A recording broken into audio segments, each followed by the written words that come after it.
I'm with Mitch Dyer as the Chemist Warehouse Summer Series continues with the Sydney Track Classic. But Mitch, let's start in Brisbane today because Gout ran in the Under-20 Championships in the Queensland. Yeah, Bruce, let me take you up north. Gout, obviously, he came out this week. He was trying to get under 10.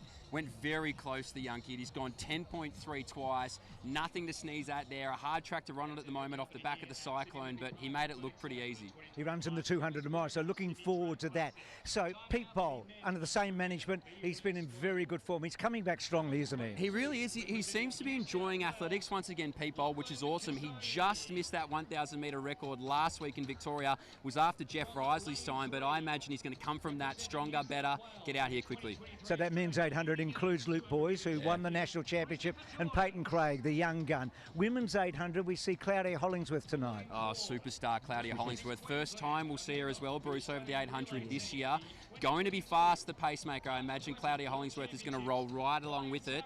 I can expect something pretty quick from her. So let's hope for under 2 national championships in the 3,000 men and women. You're focusing on Georgia Griffith. Let's talk about Georgia Griffiths, the national record holder over the 3K last year, the fresh national record holder over the 1K just last week. So she comes in with this amazing form. She's got amazing range. However this race goes out, I imagine Georgia Griffith will be right at the front of it, you'd think.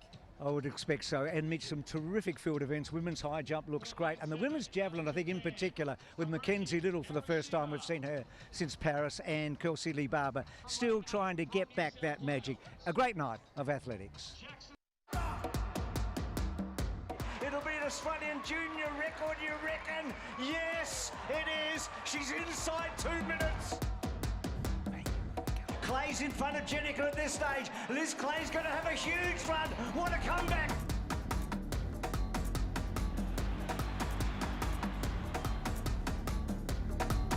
McSwain's going to win. McSwain wins. Stewie's done it. The king of King Island.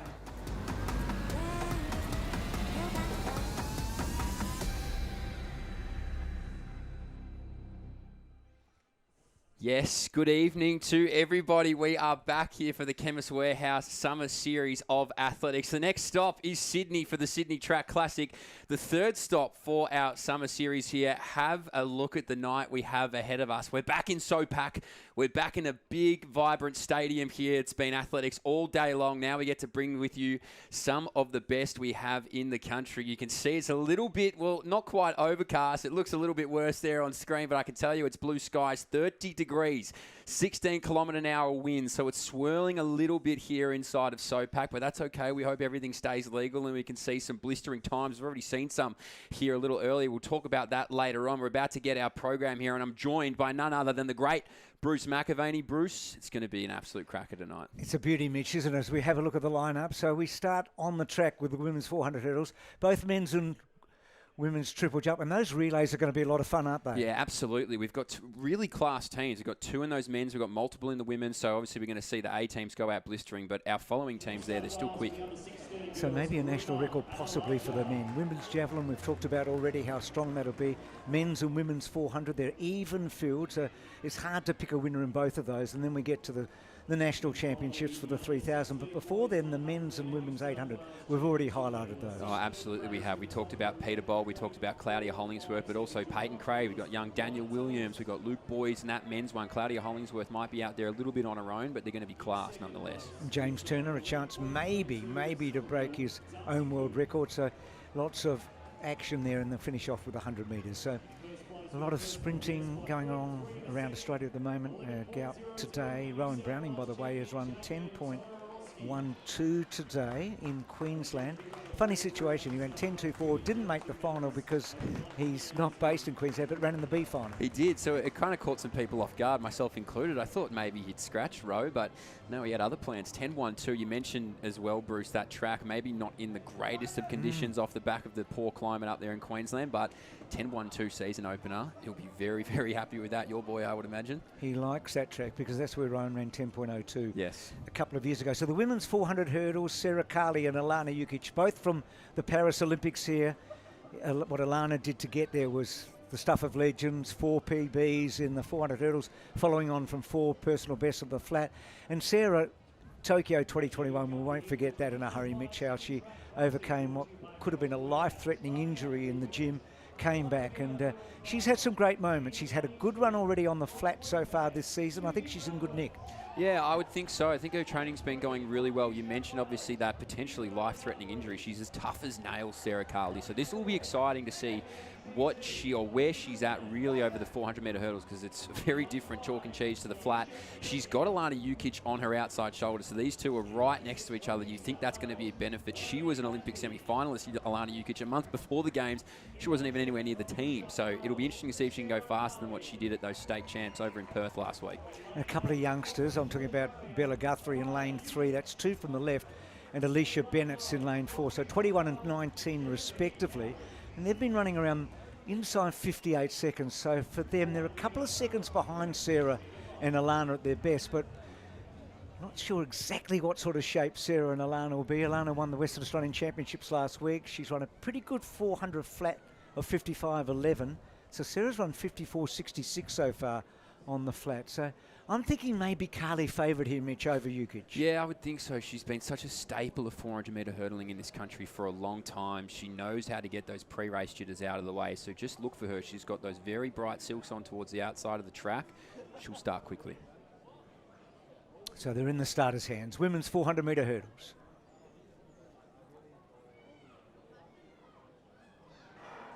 So let's have a look. Sarah to get out hard. So from the outside, it's Cowie and then Jukic as they get to the first. Jukic and Carly together.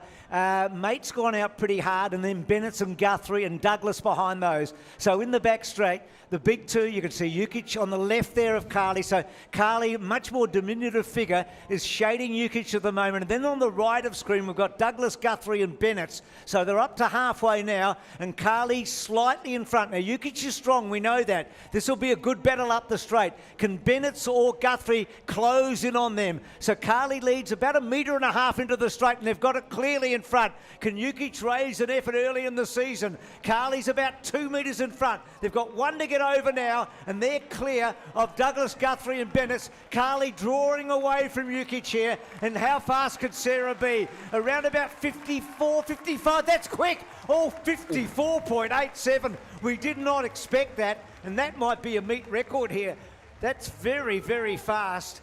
I know she ran 55.44 in 2023, so that's a meet record, and Sarah's pulled one out of the hat. I'll tell you what, that is just class personified, Sarah Carley. It doesn't matter how many 400-metre hurdles you run. That is just a phenomenal season opener. Would have to be the best season opener she's ever had in her illustrious career. 54.86. I reckon she's caught herself by surprise there a little bit, Sarah, but she was so strong over that last 100 metres, wasn't she? She just kept Alana Jukic at bay. You can see the embrace there, Bruce, but 54.86, if you don't mind, to start off your year. So her personal best is 54.66. She's the third fastest Australian ever behind Debbie Flintoff King and Jana Pittman. One an Olympic champion and the other was a double world champion. So for Alana Jukic, look at her clapping Sarah there at 55.6. That's a big breakthrough. And pretty sure Bennett's in third place there, and that's a big personal best of 56.67. This track's quick, Mitch. You mentioned before that race that we've had some fast sprinting. Jackson Road 10.35. Seen a lot of the underage youngsters today running quick time. So hopefully we're going to see something special throughout the night. We did just then. I know, I'm gobsmacked by that. We were talking about it. We thought 55, 56, that would be a great season opener, but it'll come out with 54. I'd love to know the last time that she was in that 54-second mark, because she was chasing after it a long time, if you remember, last year. So she's come out strength to strength, Carly, and like you said, a bit more of a diminutive figure. She's a little bit lower over those hurdles. Great turnover, though. She's been working so much on her sprinting. Her flat work is clearly shown here to start her season. I reckon she's just held it in there for a throw-up. She's going to make Ella wait there for a moment to get this interview, but it looks like they might just about be ready here. And Ella Nelson, the semi-finalist for the Rio 200 metres, is with her. Hurdles, Sarah Carley, congratulations! Thank you, super excited. Now, listen, that was an absolutely incredible season opener for the 400 metres hurdles. Were you expecting that tonight? It's funny, me and my partner Bryce were at home before and he guessed a 54.82. Oh, wow. So he was really close then. Yeah, so he had faith in me, but I was like, oh, maybe a 55, but so I'm quite shocked, yeah. Amazing. Yeah. Now, coming off of an Olympic year, how has your prep looked this season coming into this kind of race? It's crazy coming back from Paris. I threw myself into a uni degree, so I didn't really get that post-Olympic come down because I kind of hit the ground running. And I think it was actually a bit of a blessing. So I've been working really hard, and I think it's showed here tonight. Absolutely has shown. Well done. Go get yourself a water. Can't wait to see what you do next. Thank you. Thank you so much. Back to you. Terrific, Ella. So Ella Nelson with us tonight. Mitch, Ella was quite magnificent in Rio, where she ran 22.50 in the semi-final and was the 9th person. Didn't quite make the final, was so close. So Carly, second fastest time she's ever run. Jukic, really good at 55.64. She would have died for that, 12 months ago. Bennett's a big personal best at 56.67, and then some seasonal bests all the way down, and a PB again for Susie Douglas.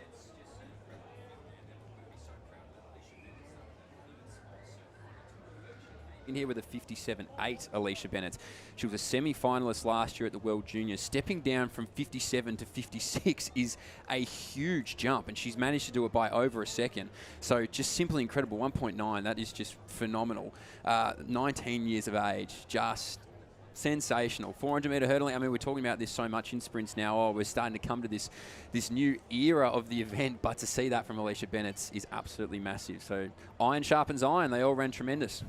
Men's triple jump and women's triple jump going on, and Connor Murphy's made a good start at 16.40 so far, so we'll keep you abreast of that. The women's high jump, Mitch, is not far away, but the relays are next up, and we talked about maybe the potential for the men of getting close to the Australian record that was set in Paris. So that was Kennedy to Despard to Law to Azzopardi. And that was 38.12. And another team that was unlucky not to make a final, really, at those Olympic Games. They were the first one out, those boys. They ran their absolute hearts out. But what we're going to see here, though, Bruce, just is going to speak to that level of depth that we have in Australian sprinting. We don't have that same Olympic team here, but Chris Iose had a massive win in Perth over that 200 metres. They clearly back him in to be able to run this bend tremendously. So it'll be interesting to see what they can get. The meet record's 38.5. I reckon that will go if they can all run at their best. But this will be interesting to see how quick they can get out. So Joseph Aoudi to Jacob Despard to Connor Bond to Prince Jackson. So they're in the lane, they're the Australian green team in lane 6, and in lane 5 it's Lockie Kennedy, the sensation of this season so far, to Josh Azzopardi, who's been in sparkling fine. So 10.03 to 10.09 in that back straight, and then Chris Ayus and Caleb Law. So there's the team: University of Sydney, Australia Gold, Australia Green, New South Wales and Campbelltown. So Campbelltown, Kajot to Ash to Boadu to Kelly, New South Wales, Claiborne to Jordas, so we'll see Chris, we've seen a lot of him, to Lau to Metcalf, and then the university, it's Collins to Palmer to Ho to Kwan. But we are going to be focusing on two teams here, gold and green. So Kennedy, Aoudi go together. Azzopardi, Despard. What a great battle those down two the back continue straight. Ayus and Bond on the bend, and Law and Prince Jackson. Now Prince Jackson's a new name. Tell us a little bit about him, Mitch. Yeah, I feel like he really asserted himself at the start of this year in Canberra, Prince Jackson. It's a hard name to forget. Shout out to his parents. They've given him an absolute belter. But, he's the young 20-year-old. He gets this opportunity now to run at the back end of this relay squadron there for the Australia Green. They're going to be on the outside. You can see there it's Joe Ayoade right in front of your screen. But he's coming leaps and bounds, Prince Jackson. He's really in that next staple of being able to utilise this relay program, be able to get everything he can out of those more senior heads and senior experience that we're starting to see in these strong relays, and really start to even elevate his own 100-metre running. So just watch for him at the back end here, because changeovers here are going to be crucial, and this is so much of what they work on, but it's important. And this relay squad have been very serious about this, haven't they? I mean, they've been doing lots of camps. It's been a real focus from Andrew Facky, or Fakes as we know, the high development director in Australia, and they've really put a lot of work into the relays. Yeah, absolutely, and the results are showing. We nearly had both those squads through to the finals at the Olympics. That would have been a tremendous result. Multiple national records since they've really started to hone in on that relay program. They're trying to get a lot of athletes to buy in or even buy out. They're very serious about developing this. They've got great development coaches. Fake's doing a tremendous job. So it's an exciting time to be a part of the relays at the moment in this country. So Kennedy inside Aoudi there. So Kennedy, watch, there he is on the left. So he's just a brilliant starter. ironically, Mitch, he didn't get a great start in Perth when he ran the fantastic time, did he? No, he sort of got caught sleeping a little bit, didn't he there, Lockie Kennedy? That's usually his MO. He gets out quickly and it's very hard to chase him down. Encouragingly for him, his back end was far better in Perth than it was in Adelaide, so he'll take a lot from that. But he's going to have to get a good start because Ayode is a good starter. They don't want to spot them any room in that first changeover because it is a good battle between Azzopardi and Despard. These guys have run together a lot, so if they're getting it close up the back straight, imagine it stays close. But Lockie Kennedy, he'll go to China next week. He'll apply his trade over the 60 where he's the world leader, and it'll be good to see his final stop here in Australia in this relay. So the Australian record of 38.12 set in the heat in Paris of the Olympic Games. So in February this year in Brisbane, 38.32. A team of Ayode, Law, Ayus and Kennedy. Kennedy was the anchor there, so they were in 38.32. So let's see if they can get close to the Australian record. Gold and green we're looking at. 2 from the right and right in the middle. About to go. Could we see an Australian record? Away. We'll concentrate on the green and the gold. And Kennedy got a fantastic start. Have a look at him. 2 from the right. He moves up to Ayode. First baton change. Azzopardi waiting. He got it okay. He leads Despard in the back straight. So it's gold in front of green. Despard hanging on to Azzopardi. Ayus and Bon about to get it. Ayus got a really clean one. This could be quick. Law's going to riv himself up. And Prince Jackson. They've got one more baton change to go. Law's taken off. Got it clean. Leads from Jackson. The Australian record's 38.12. How close can they be? They're not going to be all that far out. In fact, they're inside it. They have broken it. Oh boy, 37.88 unofficially. They have absolutely smashed the Australian record. Oh my goodness. We talk about those changeovers. They're leaving you on the edge of your seat every time. They're right on the edge. Have a look at Caleb Law. He's ecstatic. 37.88, Bruce. Could you have imagined that? 37.87. That is world-class relay running. Absolutely world-class relay running. It is fantastic performance. So an absolutely thrilling effort. Kennedy's start was sensational. And then Azzopardi and Despard had that great battle, didn't they, down the back straight? And what about Ayus on the bend? So it was a big call to put Chris in, and it worked tonight. And then Caleb Law. And to think that Gout and Rowan Browning have been up in Queensland today, not part of the relay team or Seb Sultana right now. If I'm those young blokes, I'm knocking on Fake's door and saying, I want to be part of this. Oh, that is... Just have a look at Chris Ayus here.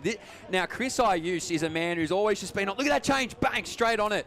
And it's just light work here from Caleb Law. He has just gone from strength to strength to strength in 2025. Look at his face as he crosses the line here. He says, yes! Sub 38. How do you do? That is just phenomenal. And you're right. Our fastest, technically on paper, aren't even out there. Tremendous. Well, you can't take anything away from this team. They are so quick. And as you said, that's world class. That gets you into any final, anywhere, at any competition in the world. The World Relays, of course, are coming up in China. Yeah.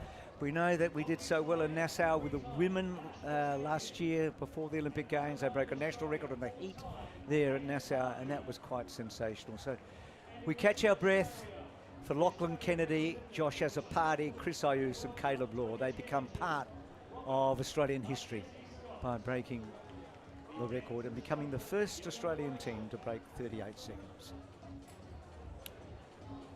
So we move from the men to the women. No Tori Lewis, so it does make a difference. I mean, she's our number one. She's the great anchor for our team. The Australian women broke the national record in Nassau last year. They broke it in Sydney before that with Lane to Rizzo now, to Conley to Lewis. That was in Sydney. Then they broke that in Nassau with Lane to Rizzo to Conley to Lewis. And they broke it in London at the Diamond League. 42.48, and then in Paris they were 42.75. Yeah, just a really strong... We talked about the relay program, but those women just had such a great connection last year. I was there in London when they ran that. It was just beautiful to watch. So obviously that same team isn't going to be here, but if we've just learned anything from that race, it's that the same team doesn't necessarily have to be here to break a national record. This is still going to be very competitive, and there are some still very, very good athletes out on this track. Should mention Jacob Despard there. He was such a and is such a part of this relay team, and he was such a part in Paris. He's been such a part in the build-up, and he ran brilliantly down the back straight tonight. So he's still very much in the group. He'll be celebrating as much as the other guys. He'll feel very much a part of what we've just seen. So that's great. So a bit of work out who's who here and where they're running from. So let's have a look at the team. So University of Sydney on the inside, then University, that's the B team.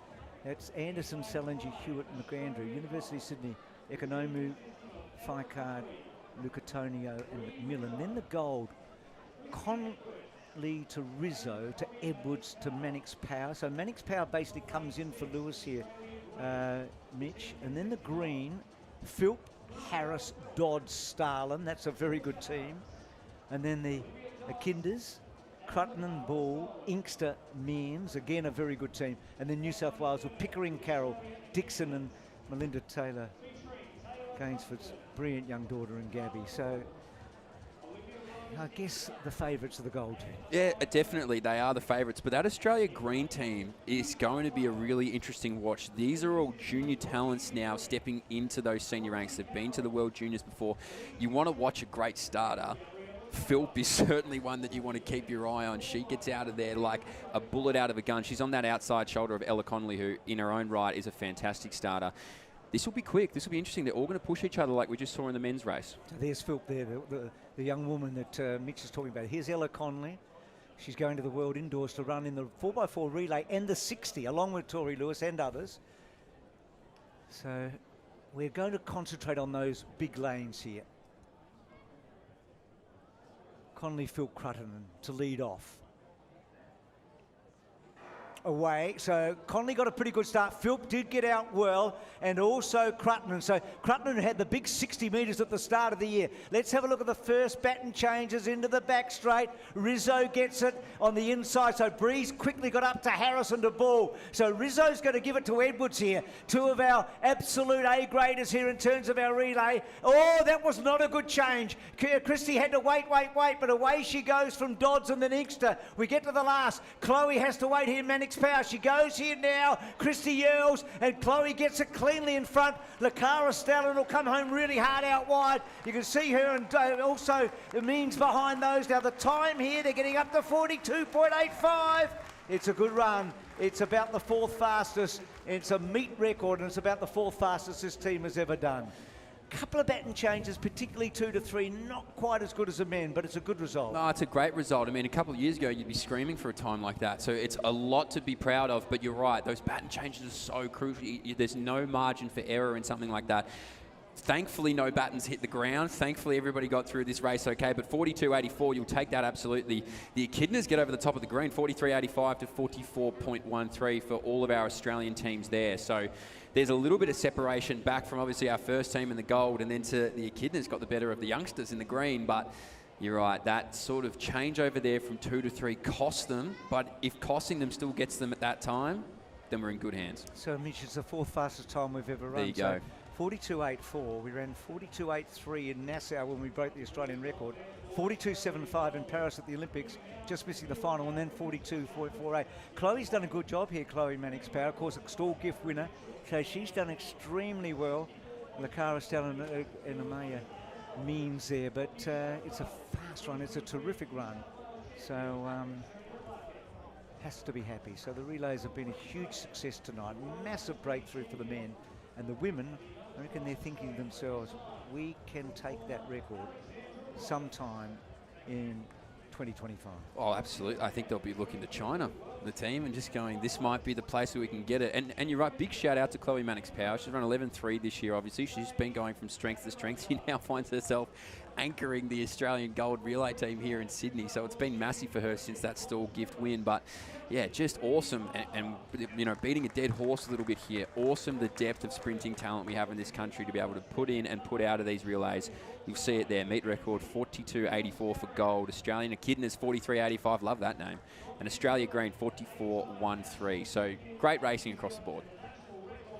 So we've seen an Australian record already, and we've seen Sarah Carley's breakthrough and a fantastic run by the women for the Australia gold over the echidnas and the green. We'll take a pause. We'll be back. There's a lot more still to come.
Welcome back to the Sydney Track Classic. Some sensations already with the men's 4x100 and the breaking of the national record and getting inside 38 for the first time. So the men's 400 here, Cooper Sherman's the fastest this season. He's off to the world indoors.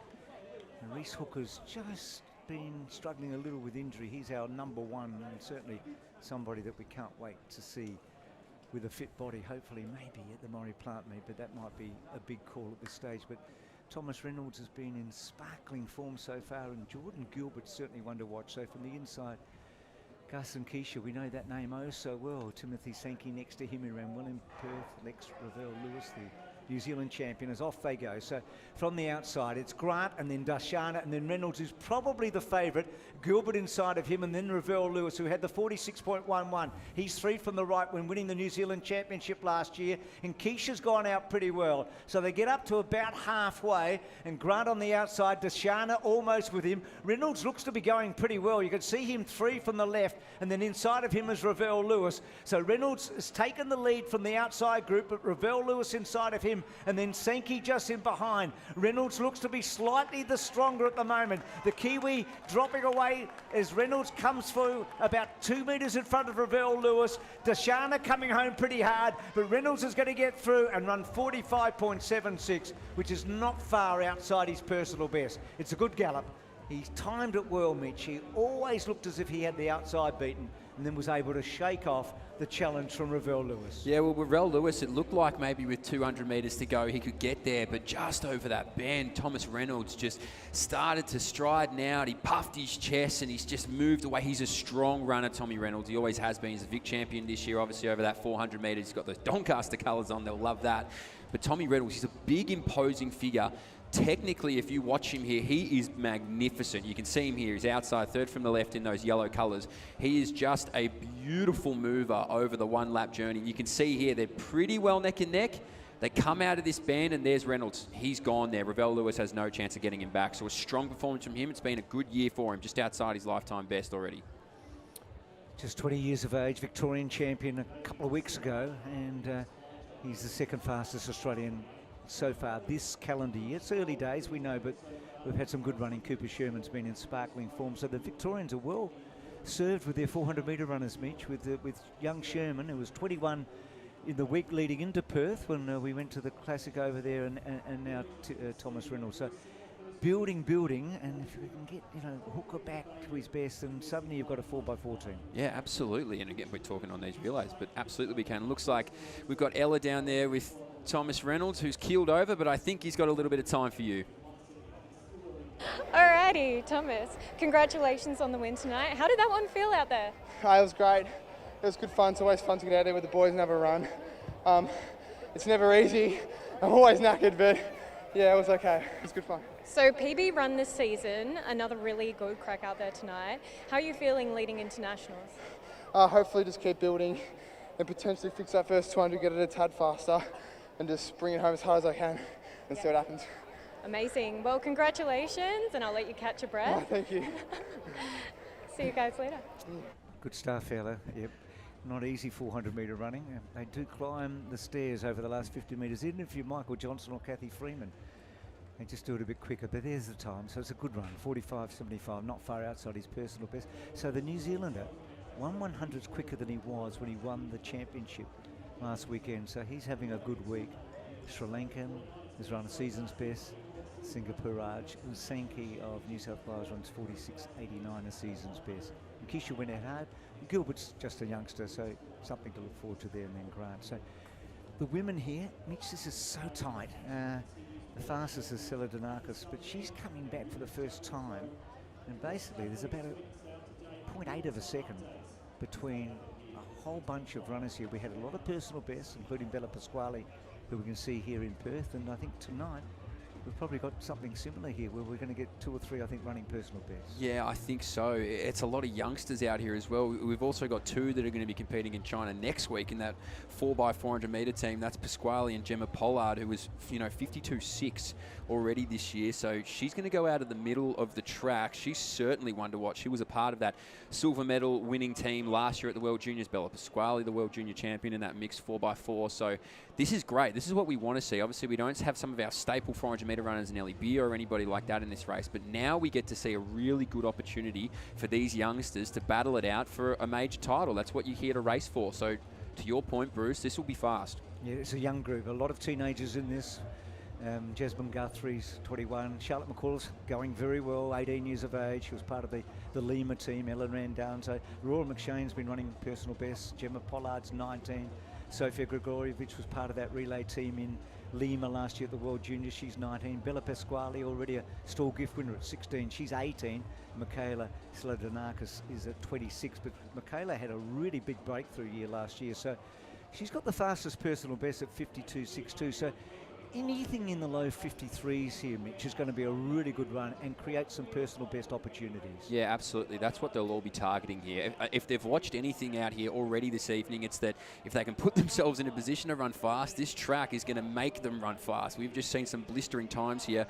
Another one to watch, Laura McShane. Obviously, she's 52.87. She's run 6 personal bests. She's right here on your screen. This year, in the last 12 months, she's run 6 personal bests, so she goes from strength to strength. I was always taught as a youngster, you race to win, the time comes with it. I dare say all these women will be racing to win. So anything around that low 53 would be magnificent. Anything below that will be absolutely sensational. And Mitch, it might be a race within a race for Pollard and Pasquale, because if you look at that 4x400 team at the World Indoors, they may be battling for that 4th spot, one of these, because Lewis and Conley are there and Beer. So it's a strong team. So maybe whoever wins out of Pollard and Pasquale tonight can put themselves into a pretty strong position. Oh, absolutely. You've got poor Sofia Grigorievich in the middle of the two of them. So lane 5, lane 7, Gemma Pollard and Bella Pasquale. And they've done a lot of racing before. So it's all friendly rivalry between these two. But to your point, that will be inside their heads that maybe whoever gets across this line first will be towing the line in China next week.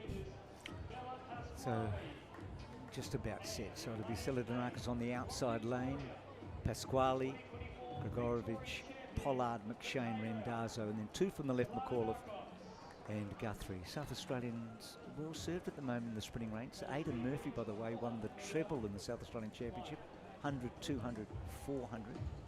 And looks like he's coming back. He ran 10.5, 20.7 and 46.2.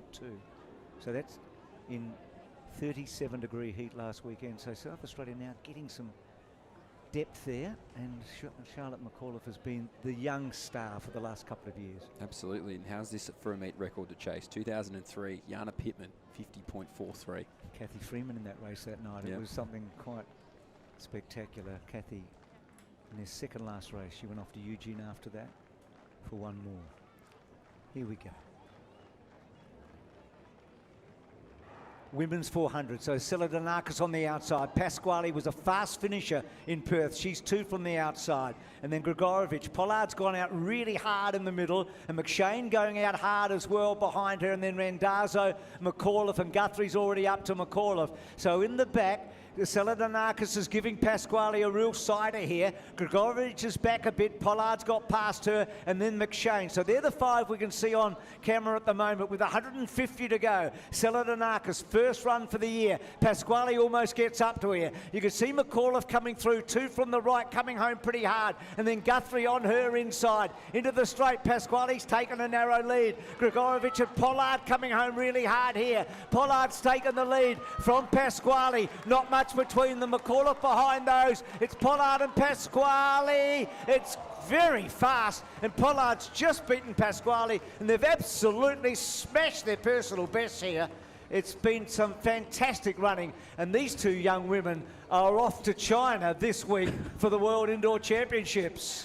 Can they hear us? Did they hear that the selection might be on trial here? 52.31, 52.32. McShane's 52.75. Geez, that is just phenomenal. That was an absolute battle over the final 50. And Pollard to hold on from Pasquale. So strong. A great back straight there for Pasquale as well. You mentioned she usually comes home like a train. She did there, but wow, they're stoked, the 2 of them, aren't they? 19 and 18 respectively. So Bella Pasquale, 2 from the left, a stall gift winner at 16. And Gemma Pollard in the middle there, oh so strong late. So here's the battle over the last 50 metres.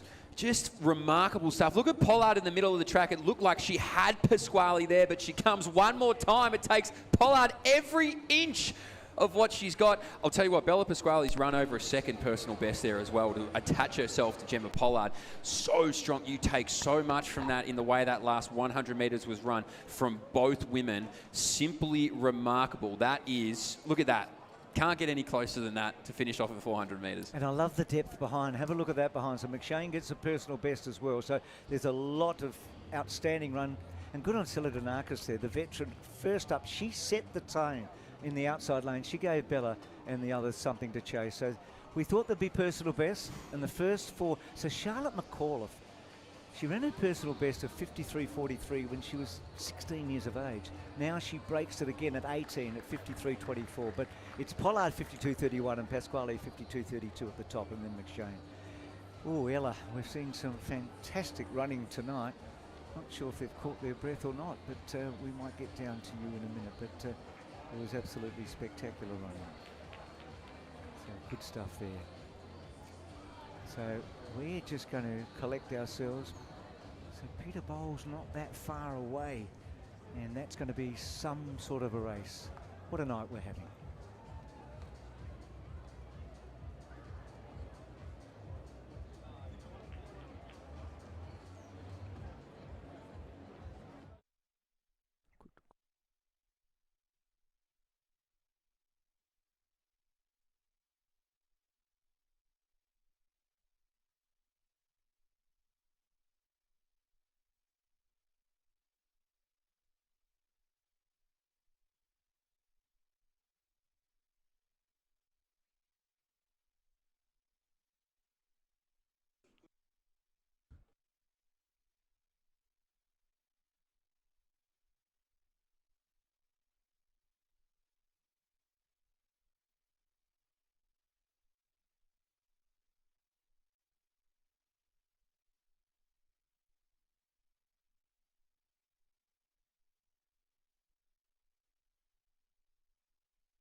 So the men's 800 metres is being introduced at the moment. Peter Bowl, the main attraction here, along with Peyton Craig. Daniel Williams just coming out. Yeah, we can see big Daniel Williams out there. So they'll begin in a moment. Absolutely love this shoot. Oh, here we go. Mason Cohen, one of the stalwarts of New South Wales 800 metre running. So while these gentlemen do come out, there's been a bit of traffic, obviously, in the field events as well. You know, I'm sure we'll get to those in a moment. Rocky Raper, another one of those New South Welshmen. who will get out here, and I imagine they're going by time, I assume, coming out of this, because I haven't seen Pete Bowl emerge himself out of this pack yet. Jack Lunn. He went to go pace Pete Bowl for his 1K record just last week. Tasked with the job of a 1:48. He just went right around it, so he's in some reasonable fitness. And Jai Parrott as well, so this will be a very, very good field. Look at these young kids. Everyone gets a touch here of the athletes as they make their way out. So here's the Australian champion from last year. He upset Peter Bowl and Peyton Craig in Adelaide. It was just a fantastic race. 1:44.70 ran Luke Boys. He's had the one run so far this season, and he's run pretty well. So here's the World Junior silver medalist, Olympics semi-finalist Peyton Craig. So out he comes.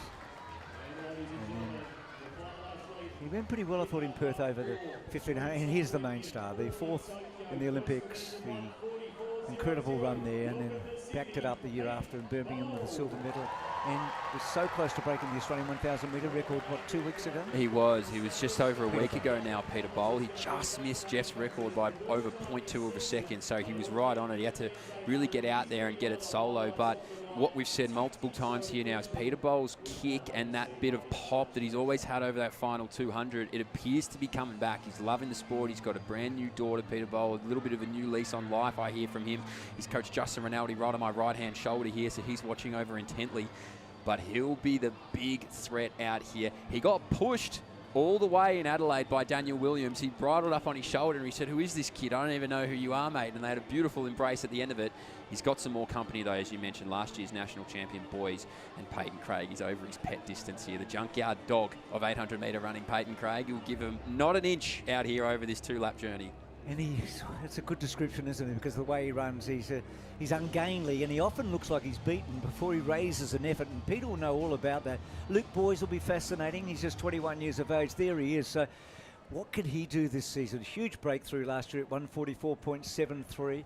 He ran 6 times inside 1:46 and 6 personal bests. But Peter, we're really excited to see him back in the shape that he's in. He's the fastest Australian so far this year at 1:46.4. Surely that'll go tonight, Mitch, you would think that time. If this track is anything to indicate, 45 on the agenda. So one of the real highlights of the night, to see Peter Bowl here up against Luke Boys and Peyton Craig, and also the young gun in Daniel Williams. So a couple of young guns here. So Bowl puts himself in a pretty good spot early. So Ben Jagger is going to do the pacemaking, and they're hoping Mitch to go through in about 51 seconds. And Peter's taking no chances here. He's pushed up really hard and got himself into a good spot. Yeah, fantastic that he had the room to be able to get right up behind Jagger there. You can see Luke Boys isn't going to give him an absolute inch here, so he wants to be right on it. This is a beautifully strung out field here. Parrott on the outside, the youngster and Williams on the inside. The junkyard dog sits about 7 back there, Peyton Craig. No need to worry if you're a Peyton Craig fan, because you can see right now he just finds he's running when he needs to. It's about to kick off. So he moves up into about 5th spot. So let's have a look at the split here. It's going to be about 51.5. It is 51.5. So job well done. So Bowl and Boys lead into the back straight. Oh, Craig's nearly fallen over. In fact, he's out of it. Have a look at that. So that is so disappointing for Peyton Craig.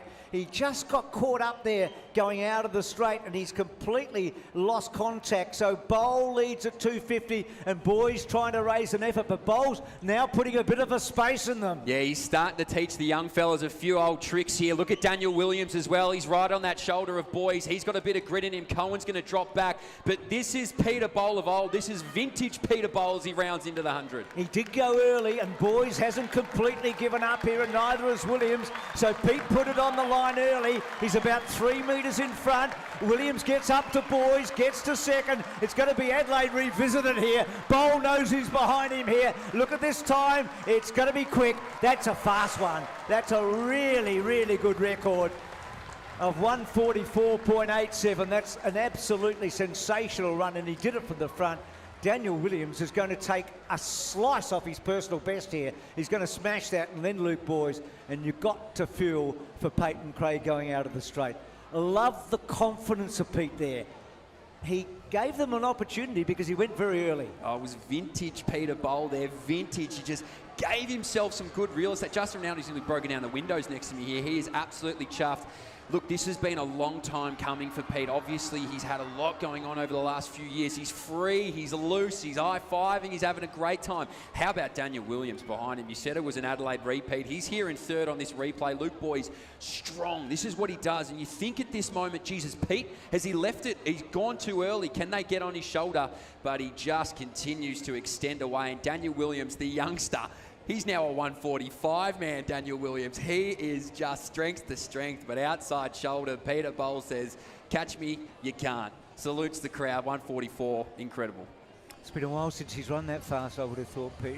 When I say a while, we're talking a year or so. So he's in the best form he's been in since 2022, when he made the final of the World Championships. He finished 7th and was 2nd at the Commonwealth Games before an absolutely outstanding Kenyan. And then, of course, the year before when he absolutely thrilled all of us, led into the back straight in the Olympic final. It's so brilliant to see him running like this. So 1:44.86, it's a fast time anywhere. Daniel Williams, this can't be underestimated. 17 years of age. He's where Peyton Craig was, I guess, last year, but he's even younger at 1:45.49. Huge personal best. Luke Boy's getting back quickly at 1:45.56, and then some really good run. Peyton Craig, he just has to sort of say to himself, okay, a night to forget. Set myself for the Maury Plant meet in a couple of weeks' time. Can't do much when you get checked like that, can you? I mean, once you're out of that race, particularly over an 800, it's not a 3K, it's not a 5K. You don't have time to go and get it. So, you know, unfortunately for Peyton Craig, he got held up, but that's okay. We've got our man here, Peter Bowl. He's a 1:44.86. Ella, he's got to be very happy with that one. Absolutely. 45, what's that? Wait for the embrace. Yeah, strength is strength. Fast feet, big smiles. Peter Bowl, congratulations. You're back. Thank you. That race was actually really fun, and the crowd's really good. The boys ran well, and that's what you get when you have competition. We've had all the best 800s here tonight, so that was awesome to test myself against them. So, yeah, so much more to go, though.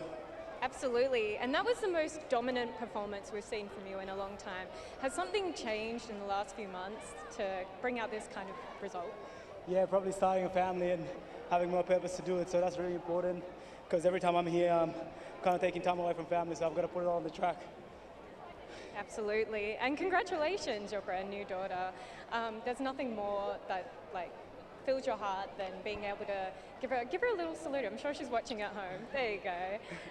Yeah, and now what's next? I'm actually going to test myself over the 1500 at Maury Plant in Melbourne, and then we head to nationals and just get feedback from this. Next step is just go back to training and try to learn from this what we could have done better. So. Yeah. Absolutely. Well, we're all behind you. Congratulations, and let's keep it going for the rest of the season. Thank you so much. Appreciate you. Cheers. Good stuff, Ella. Well done. So a young mum talking to a young dad. And they were teammates in Rio together. That was Pete's first Olympics in Rio, the first of 3. And he and Ella were teammates on that Olympic Games team in 2016, so they know each other oh so well. So absolutely brilliant running. And here's the problem for Peyton Craig. See, down he goes, out he goes, because just in front of him, just double check, I reckon it was just in front of it was Jai Perrott that almost went down, and then Peyton stepped onto his feet. I'll tell you what, Jack Lunn was caught up in that as well. So he's run really through well for 146, so that's massive for him. But yeah, you're right. Once you catch feet and you're out in lane number 3, it is impossible to be able to get back into that. Have a look at that. Now Pete said, I can't give you away my front bib. He's got his daughter's name written down the side there, young Raina. So he's clearly running with a new purpose and a new passion, Pete. But look at these kids, look at this crowd, all here to just get a piece of Peter Bowl. I hope he gets his phone back. He's a young fan's absolute highlight of the evening, but it's just great to see a free running Peter Bowl, because there's honestly not too many more beautiful athletes to watch than a really driven and switched on Peter Bowl, so that's phenomenal. So off to the Maury Plant meet to run against Cam Myers, etc., over 1,500 metres. They're going to test the boys, he said, over the 1,500. And you think the Joe Deng Australian record of 1:43.99 is in his wheelhouse at the moment. I mean, he's quite capable, I think, with the right conditions and the right setup to give that a shake. He's getting back to that Tokyo form. Just the field events, Conor Murphy, tell us about him and the triple jump, because you're pretty excited the way he's been going as we check the field. We'll just check this field firstly for the women's 800 metres, where Claudia Hollingsworth is the hot favourite here. He's the Australian champion, just 19 years of age, silver medalist at the World Juniors, but semi-finalist at the Olympic Games as well in Paris in that sort of heady month for her last year. Oh, yeah. I mean, honestly, her last year is something of legend, really, to be able to do what she did at such a young age. I know that she obviously was stoked with the silver, was really gunning for that gold medal in the World Juniors, but to be an Olympic semi-finalist in this era of women's 800-metre running we're in at the moment as well is just simply incredible. She was brave in that semi-finals, if you remember correctly as well, gave herself every opportunity, but I guess there's levels to this game. But out here tonight, Claudia Hollingsworth, she will step onto the track here. The first time we're seeing our Olympic semi-finalists run an 800 in 2025. And I dare say she's going to try and go very, very quick. She's a 158 woman at her best. Our national record sits there with Katrina Bissett at 157.78. And if we've learned anything from tonight, never question how quickly somebody can run this evening, because it has just been going from strength to strength all night long. No question about that. So they can set the pace up here at around about 58 seconds. There's Bo Ritchie. She's the young New Zealand champion. She's only 18 years of age. There's a Japanese runner in here. Who's 17 years of age, Rin Kubu, who's run 159.93. She's the fastest 17-year-old ever from Japan. So she's a real talent. We've got a 16-year-old here, Emma Frieger. There's Kubo. So she's just 17 years of age and she's got a 159.93. She's somebody that Claudia wouldn't have raced against often, except they did run in the final together in Lima. So Kubo finished in 6th position there behind Hollingsworth's silver medal. Here's Claudia. What a star she is. So the 800. Just quickly, Conor Murphy, what's he done so far in the triple jump? I'll tell you what he's done, Bruce. He's been very consistent. He's over 16.64 for the best jump of the comp. He's been over 16.24 the whole way through. Now, he's not too far off his 16.82 lifetime best here, Conor Murphy. Just a picture of consistency in this men's triple jump. So we've been keeping a close eye on that. Now, you've been keeping a close eye on our women's javelin as well, because there's been some good throws out there this evening. They have around the 59. So Tori Morby, Tori Peters, 59.65. Sei Takamoto, 59.07. Kelsey Lee Barber, season's best, 57.38. So Hollingsworth here is 4 from the right. So the pace, they're trying to go through in 58. There's Claudia. She's just 19. She's such a star. Interesting to see Kubo here, the Japanese, the 17-year-old, even younger. So Hancock Cameron's on the outside. She's had a good season. She wants to do the hard work here and do the pace work. Can she get them out in 58 seconds? That's going to be a challenge for her. Kersop Cole's in good form. So she's run 2:01.51 behind Oboya and also Caldwell in that fantastic run here in Sydney. So pushing forward to Hanlon in 2 and then Frieger in 3. Kubo's about 4 from the back. And Hollingsworth, just like Bowl, has put herself into the right spot. Absolutely. She's got that prime real estate now. And just going to draw back to our pacemaker, who's doing a great job out here early. You can see Jayla Hancock Cameron races across a multitude of distances as the New South Wales woman. And as you mentioned, Tess Kersop-Cole, she was only 0.2 out of her lifetime best, set all the way back in 2023, just a week ago. So look at Claudia, though. She is just stretching out this field. She is leading out the train. The conductor is ready to ramp it up. Our pacemaker's done a good job, but at the sound of the bell, let's see where they can get to. It's been a good pacemaker's job. It's about 59 seconds. So inside 2 minutes is really the first attack for Hollingsworth, and then something close to her personal best and maybe a national record. That's the sort of shape she feels she's in. And she's got a clear lead over Hancock Cameron in the back straight, and then Kersop Cole and Kubo behind those. So she's a good mover, Hollingsworth. We know that. She's oh so strong. She's an outstanding 1,500 metre runner. Hancock Cameron had a personal best in the 1,500 in Perth, so she's going to be pretty good. And the gap is closing here with 200 to go. And then Kersop Cole behind them. It is. Jayla's really giving herself every opportunity to try and take down a very big name in Claudia Hollingsworth, but her final 100 is always some of her strongest over this 800 metres. So watch this now. The gap was closed. It's open and back up. So see how hard Claudia can come home here. It looks like it's going to be around about 2 minutes. Let's see. That clock's going to tick over. Now she stretches right away and picks it up clear of Hancock Cameron and Kersop Cole. So can Claudia get inside 2 minutes? She can. Yes, it's a really quick one. It's 159.3 and maybe just under it. Hancock Cameron's had a fantastic run, and then Kersop Cole, and then behind those Kubo and Ritchie.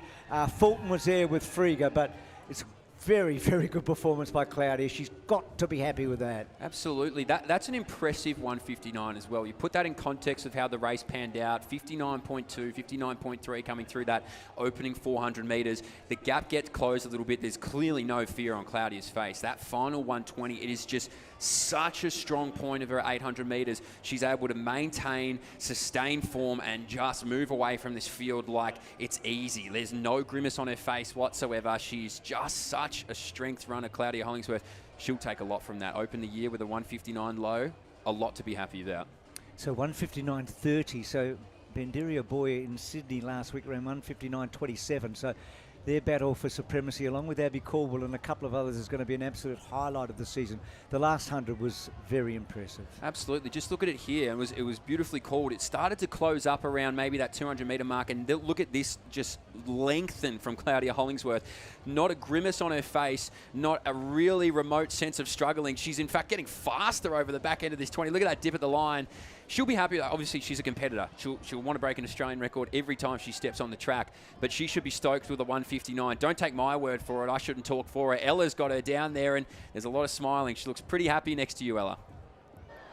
Alrighty, congratulations, Claudia.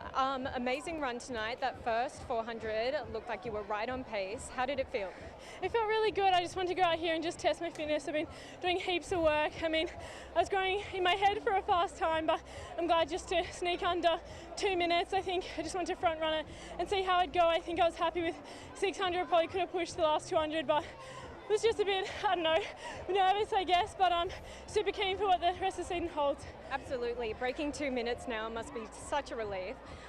Now, coming off of last year, what lesson did you take away from such a huge year for yourself? Yeah, it was huge. I think biggest lesson I took away was just to be proud, and in every moment, win or lose, just really reflect on it and be proud of all the work leading up to it and the races that come, because you know, big wins don't happen much, so just celebrating those, and then, yeah, just being grateful for the opportunity, and just, yeah, keep trying as hard as I can for the next race ahead. Yeah, well, you're so talented, so professional, and so young. We are so excited to cheer you on. Now, I hear you have one hard decision to make right now. Yeah, there's just so many amazing young fans here. I'm so glad I can be out here, hopefully inspiring them and seeing them out here one day, and now I've got to choose who to give my number and bib to, and it's going to be pretty hard. But thanks everyone for coming out tonight. I appreciate it. Absolutely. Wow, what a run. Absolutely, Ella. So 19 years of age. These are the problems for a 19-year-old. Is this good? So who's going to be the lucky one? Who do you think she picks here? I don't know. This young fella with the bucket hat looks pretty keen. We'll have to wait and see, won't we? But what a phenomenal athlete. Just a woman of the people as well down there, Claudia Hollingsworth. You'll see on your screen, 159.3, as she said. She said she could have stretched out the final 200 a bit quicker. I thought it was pretty good. Jayla Hancock-Cameron, a lifetime best of 201.22, continually, year after year, gets faster. And Tess Kersop-Cole, 201.95, getting consistent around that 201 marker for her, which is great, and new coach, Gav Burren. No, some spectacular running, that's for sure. A clear-cut winner, but some big times behind her as well. So Claudia with already a big CV, but with so much in front of her. Of course, she was a very talented AFL footballer, and we were so happy. I love footy, as everyone knows. We all love our footy, but we need athletes like Claudia. We're going to take a break. We've got 2 championships still to come, over 3,000 metres. They're going to be great. Women's high jump, and also the 100 metres for men and women. Hi, Shell. Shell has high blood pressure, and the rising cost of living certainly doesn't help. Annie manages her diabetes with good nutrition, but fresh fruit and veg prices keep rising. And Jack has high cholesterol, but nothing is higher than his power bills. That's why they save more money every year by getting their prescriptions from Chemist Warehouse. And you will too. Head online or look for our price list in-store to see how much you'll save. Chemist Warehouse, discounting prescriptions every day.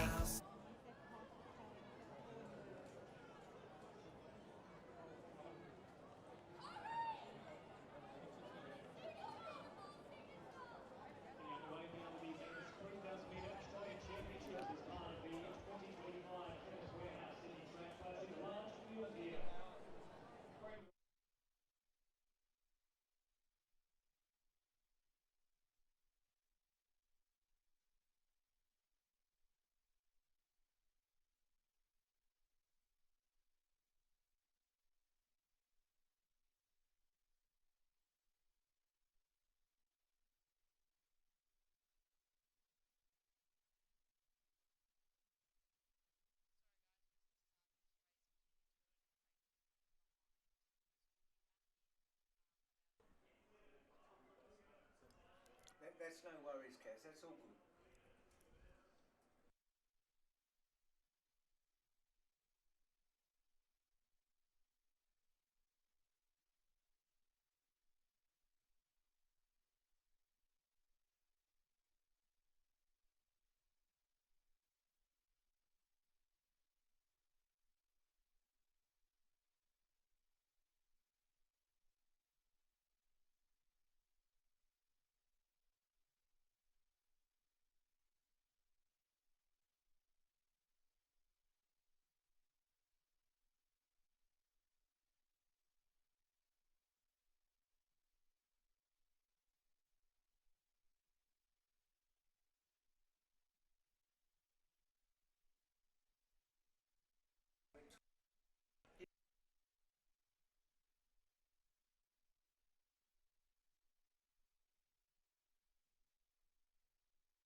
Welcome back to Sydney Track Classic, part of the Chemist Warehouse Summer Series. We've had a spectacular night so far, and the 3,000 metres is just commenced now for the men, the final. When I say the final, it's the Australian Championship here, along with the women's later. So the favourite you would think would be Jude Thomas. Jack Anstey was one of the favourites. He's a non-starter we've just worked out, so Jude Thomas, probably the favourite here, coming off a 7:42.30 recently. He's an absolute talent, and he's sitting up in third place at the moment. So Joe Ryan's doing the pace work, so 2:38 at 1,000. That's about 7:55, 7:56 pace. Yeah, they're moving along pretty well. Joe's doing a good job. Faccioni sits in behind. His teammate Jesse Hunt won't be racing either, so another one that's out there with Anstey. Two really good competitors. But Jack Bruce just going to sit right in front of an informed Jude Thomas. He's gone over to the indoors. He's run a blistering mile. He's run a great 3K as well, Jude. So he's really gone from strength to strength this year. He's the guy now who's making that leap from being a very solid junior, a very good contributor to the scene, to really starting to assert himself to make some teens for the scene. Right on his shoulder, Matty Clark, the two-time Olympian over the steeplechase. Jimmy Hansen, you remember him over in South Australia? He came flying down the home straight. So it's a good pack. Ed Trippus in the middle of it. He's probably in that little bit of a break between it all. And Ed and Jack, of course, clashed in the steeplechase along with Matt in Adelaide, didn't they, when Jack was making his debut. So Joe Ryan in front doing the pace work here. So we've got 4 laps to go. So not sure how far and how long he's going to take them out. So Fascioni, Bruce, and then Clark and Thomas, and then Trippus just in behind those. So they're starting to stretch out here. Callum Davies, one to watch. So he was second in the national championships last year. If we go back to Jude, he's actually won the championship 3 years ago, won it then the year after, and then was third even before that, and fell last year when he was going for a hat-trick, didn't he? Yeah, he's a special talent, Judy. Clearly, his 3K is a distance that he feels very confident and comfortable over. You don't win 2 of these without being able to kick down over those closing stages. I would think that he would back himself in amongst this field. Joe Ryan gets through the mile, which they'd asked him to do, around 63, so he's done a good job, which now leaves Zach Faccioni. He had a really good career over in Wake Forest in the NCAA. He's come back now into the Australian scene, spent a lot of last year injured, and he finds himself at the front of this 3,000 metre championship with some good pedigree behind him. He does.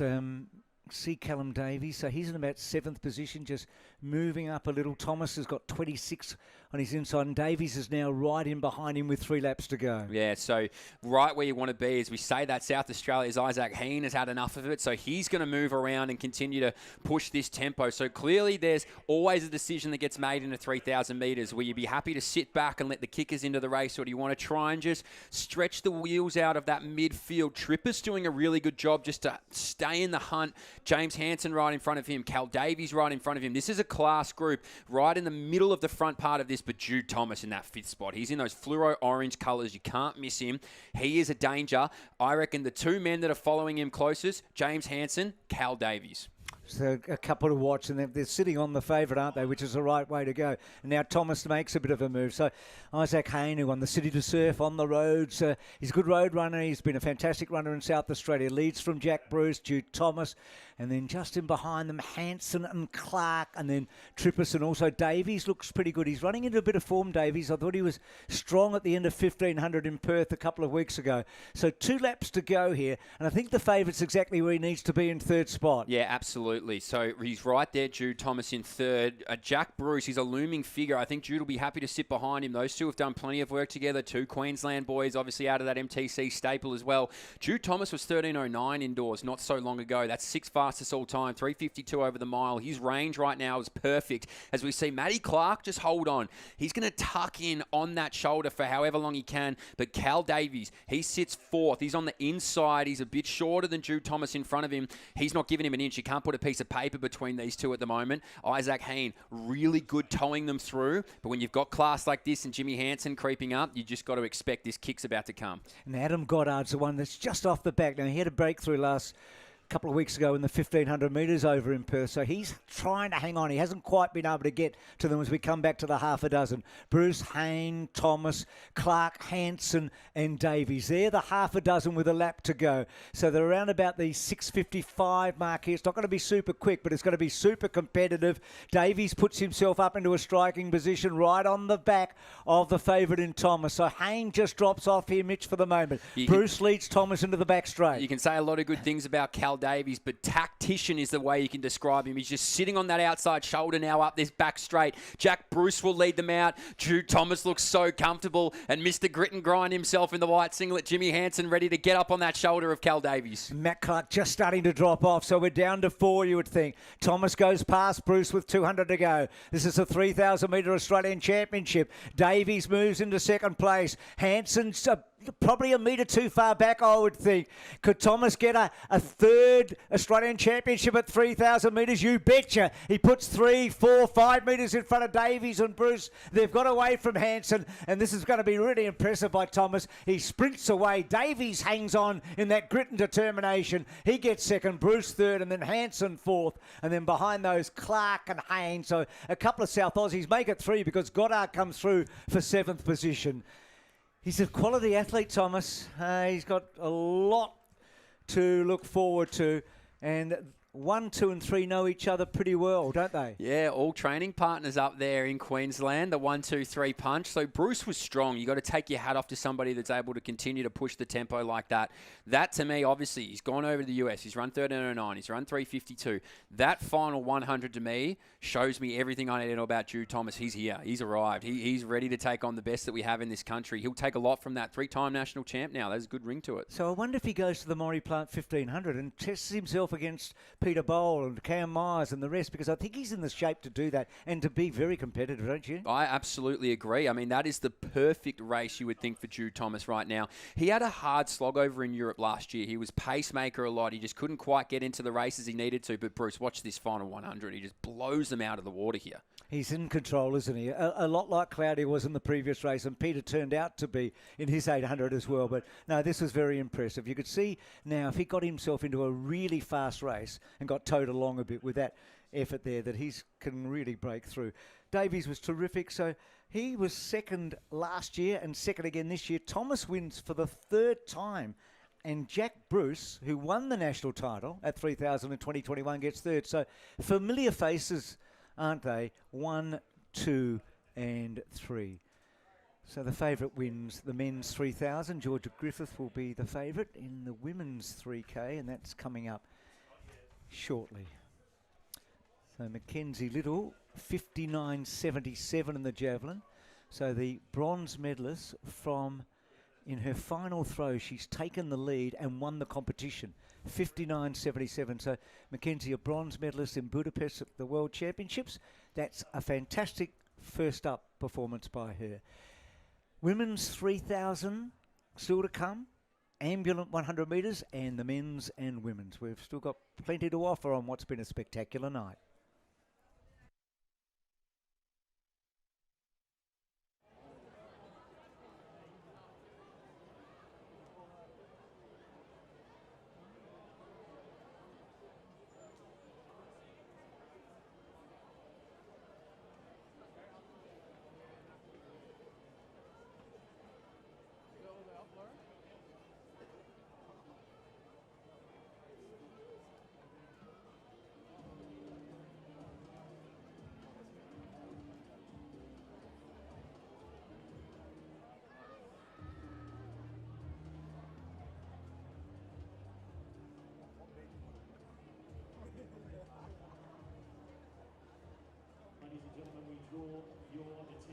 to the home straight where we present our international representation bibs. The international representation bibs program acknowledges and celebrates every athlete who has competed for Australia at the Olympic and Paralympic Games, Commonwealth Games, World Athletics Championships, World Para Athletics Championships, as well as the World Indoor and World Cross Country Championships at an open level.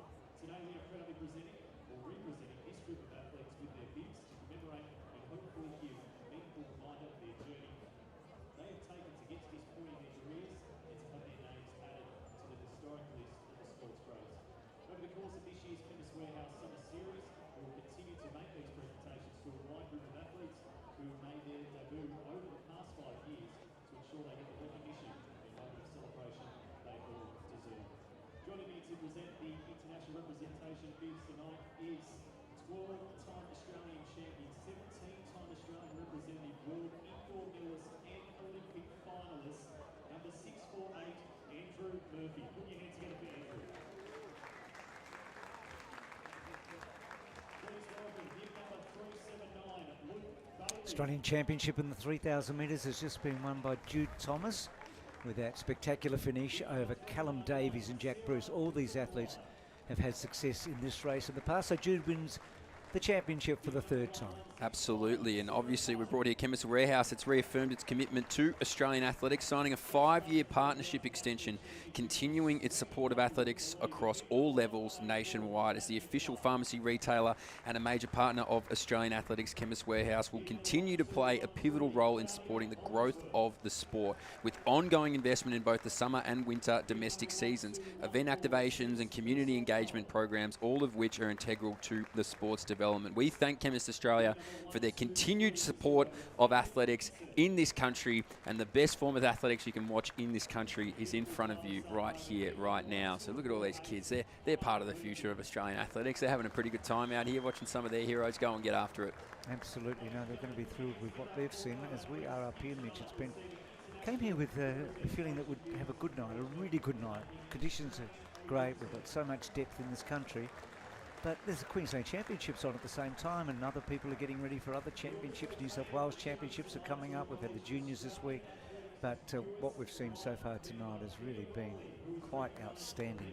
An Australian record tonight. You don't see that every night of the week in the men's 4x100. So inside 38 seconds for the first time. So we get to the para races. Had a couple of wheelchair races early today, didn't we, in the early evening? So no Jackson Love, we've just been told. No Jackson Love, so a scratching here. So Alexander McKillop in lane number 1. He's the Australian 200-metre ambulant champion. And Jaden Page, silver in the Paralympics and Commonwealth Games. Nathan Jason, final in the 100-metre ambulant Australia. James Turner, the world record holder in 100, 200 and 400. He's won 4 Paralympic gold medals and 7 World Championship gold medals. James Torrado, the national record under 20 holder. And then we get to Liam Koenig, who was 4th in the 200 ambulance. So T36, T47, T12, T13 and T35. So a real variation here, Mitch. Yeah, absolutely. A great mix of the categories here for the paras, but just some world-class athletes. Obviously, James Turner, that's a name that carries a lot of weight in terms of para athletics and his abilities in breaking that world record, obviously, over the 400 in Paris, a gold medalist, a multiple-time world record holder. He's in the red, so he's in the middle of the track.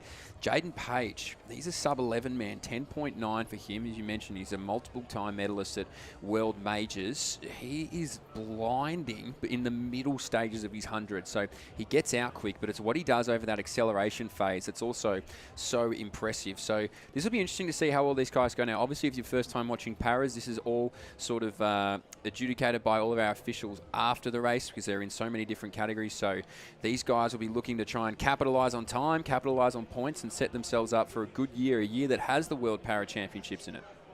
Yeah, we've got a great team. There's James Turner. He's one of the great stars in Australian athletics. Jaden Page, you just talked about there. Watch for him in that middle section. There's Alex McKillop, the Tasmanian. Jaden from the ACT, that's where he works out of. The Nathan Jason from Queensland. And James Turner, ACT. James Torrado, New South Wales, and Liam Koenig of Victoria. start crucial in any 100 metres, and in many cases even more crucial here. Incredible athlete, James Turner. He's one of the world stars, wasn't he, in Paris last year at the Paralympics? Oh, absolutely. Well, look, he runs a personal best here. He breaks a world record, so it's pretty simple for him to be able to think about how to break world records. And that is 11.72. So we're expecting Jaden Page to be first home, aren't we? Yes. But we will be watching for James Turner's run. He's had a slight injury problem, I think, going in, maybe. We'll see. We've heard a couple of reports that maybe he's not 100% happy with how he's been going, but we'll see in a moment. He's a great champion, so that can be left in the dust, can't it? McKillop, Page, Jason, and then Turner, Torrado, and Kearney. All a battle within a battle, isn't it? All racing against themselves in so many ways.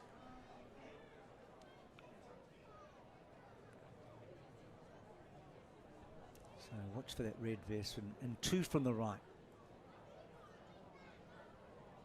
Almost set.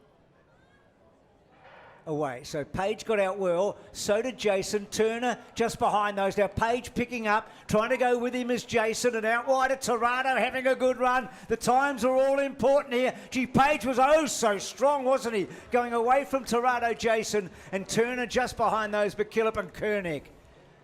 Spectacular back half of the race. 10.97. So his best time is 10.90. Now, James Turner, 11.72. So let's have a look. So it's just windy. So 2.2 behind them. So that doesn't quite stand out. And so James Turner, 11.58, won't stand as a world record because the wind behind was just fractionally too much. Oh, the gusty wind here. You never know what you're going to quite get, but impressive racing. As I said, Page's middle part of his 100 is just electric. What a jump there from Nathan Jason. He was actually the first one out. Looks so strong in this opening. You're about to see the replay here. You can see Page just moving away. Jason in the black on his left-hand shoulder, and it was sweeping across there, Torrado back to Turner. But you're right, unfortunately, that time from Jimmy Turner won't count for a world record, but it certainly will be something to continue moving forward. If he had any injury clouds, I reckon he's just got rid of them. It's sunny days over Jimmy Turner. She's a good technician, Page. Watching that head on, he is so smooth. His leg work was absolutely superb, and I think Ella might be in a position to have a chat to Jaden after that absolutely spectacular run.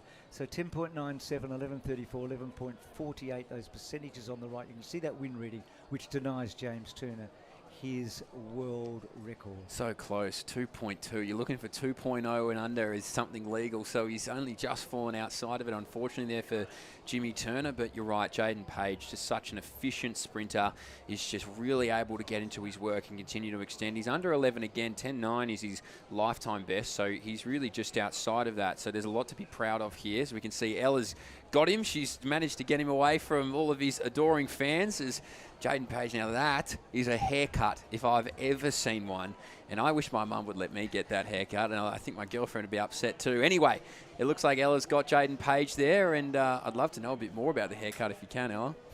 Alrighty, yeah, I can absolutely ask that, Bruce. Okay, we just have a question about the haircut. Does it make you more aerodynamic? No. No? It is a bad haircut. Don't do it. I think it looks great. It's messy. It's bad. It's messy. It's dirty. And great run out there tonight. Obviously having a cracker of a season. Super fast. Come on, let's all get together. Doing all right. Yeah, so it was 58. Windy, unfortunately, but unofficial. Yeah. 11:58. Yep. Oh, done quicker again. I told you. Yeah, I said it before the race. I said world record. Exactly. So would have been, but unfortunately windy. You get that. You had another unofficial world record a few weeks ago. Yeah, 2 weeks ago, ran 11:61. Yeah. Don't know where it's come from really. Well, I've been doing a lot of hard work with my coach Arena, but 5 years and it's paying off. Absolutely. And do you just love running Sydney Track Classic? Always love coming to Sydney. Yeah. But yeah, just want to say shout out to my new coach, Ron Virago, and the Rogue boys. All the younger boys today had a massive day out, so massive respect to all the other junior boys in my squad. So. Alrighty. Yeah. Well, good to see you and congratulations, boys. Thank you so much. Terrific. Thank you for that, Ella. They were absolutely pumped. I reckon Jaden should stick with that hair for a while. Don't you dare, Mitch, whatever you do. I wasn't stay saying there. anything. Here's the women's lineup. So let's have a look at the personal best here. So 13.78 for Natalie Millard and Akeisha Snowden at 13.97. But again, in very different groups. T36, 47, 36, 37, etc. So it's Tamsin Colley on the right, Natalie Millard in 3, Abby Pete in 4, Sabella Wharton in 5, Akeisha Snowden 6, and then 2 from the left, Marley Lavelle and Summer Giddings closest to us. So here we go. No, just Summer was about to take off there. So was it Millard and Snowden that had the fastest? I'm just trying to remember again. No, I think you're right there. Interesting. The the veterans of this field are only 22, and one of them's Tamsin Colley, who was in Rio, and obviously Marley Lovell as well, who was also a Paralympic medalist. She's second from the inside, so a bit of class in here, but very young field.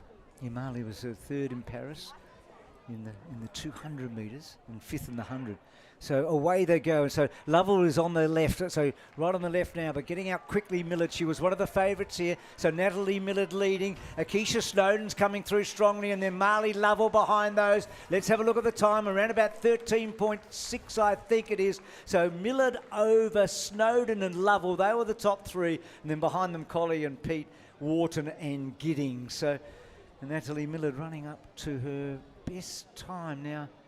Gee, we've got a personal best there at 13.78, so let's hope the wind's okay here. So if that's the case, the wind is good, so we reckon that's a personal best for Natalie Millard. And what about Akeisha Snowden? She's just outside her personal best. So Mitch, the great running continues. Yeah, absolutely. Great to see a legal wind as well, but really well done there from Natalie Millard. You mentioned she's run a lifetime best. She'll be absolutely chuffed with that. Just gets underneath it there, 13.78 it used to be. We can see Snowden as well. Marley Lovell has run quite well. In fact, that's a personal best for her as well, 14.42 now down to 14.35. You can see it here front on, and Millard, just similar to Jaden Page, very efficient in the way that they go about this 100. You can see Lovell really starting to get after it there on the outside, but a lot to be happy with there. And it looks we've got one quickie here. We got Ella's down here with our winner. Congratulations on an amazing run, but also a personal best. Thank you so much. Felt like a really good run. Yeah. It was absolutely incredible conditions out here tonight. Your wind was legal. The race before wasn't, so obviously Sydney is turning it on tonight. Do you love running this meet? Yeah, definitely. It's great. Great opportunity to race tonight. Yeah. Amazing. And what's coming up for the rest of your year? Just focusing on nationals in Perth. So, yeah, pretty excited. Well, we can't wait to watch you run there. Congratulations and have a good one. Well done, Natalie, there with Ella, who's doing a super job for us tonight. I hope you're enjoying those interviews. They really capture the moments, don't they? So they're the results. A personal best at 13.62. Akeisha Snowden just outside her best. And Marley Lovell's had a good run at 14.35. You talked about her performances in Paralympics in the past and World Championships. So she was in 2 finals in Paris. And then Sabella Wharton, Tamsin, I should say, Colley, Abby Pete and Summer Giddings with those times. So the men's 3,000 metre Australian Championship still to come. And then the 100 metres for women and men. And we've got a couple of the really big boys in the sport going in there. Hi, Shell. Shell has high blood pressure, and the rising cost of living certainly doesn't help. Annie manages her diabetes with good nutrition, but fresh fruit and veg prices keep rising. And Jack has high cholesterol, but nothing is higher than his power bills. That's why they save more money every year by getting their prescriptions from Chemist Warehouse. And you will too. Head online or look for our price list in-store to see how much you'll save. Chemist Warehouse, discounting prescriptions every day.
with the best of 13, doing 5 and 6, very close to the first of best of 13.68. That is second from South last 12.56 were the best 8 months. Headers there for women's triple jump. There's a whistle with the win. Second place is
for women will be on shortly. But at the start of this year, 2025, Puma and Australian Athletics announced an extension of its groundbreaking partnership with a commitment from the international sportswear giant until, would you believe it, 2032. The new agreement is recognised as the longest ever deal for Australian athletics and reaffirms Puma's firm belief in a new golden era for the sport. The extension of the deal will see all Australian athletes, coaches and staff kitted in Puma's technologically advanced apparel once again, with the brand worn at all international events on the runway to Brisbane 2032, outside of the Olympics, Paralympics and Commonwealth Games. So a massive commitment from Puma there to Australian athletics.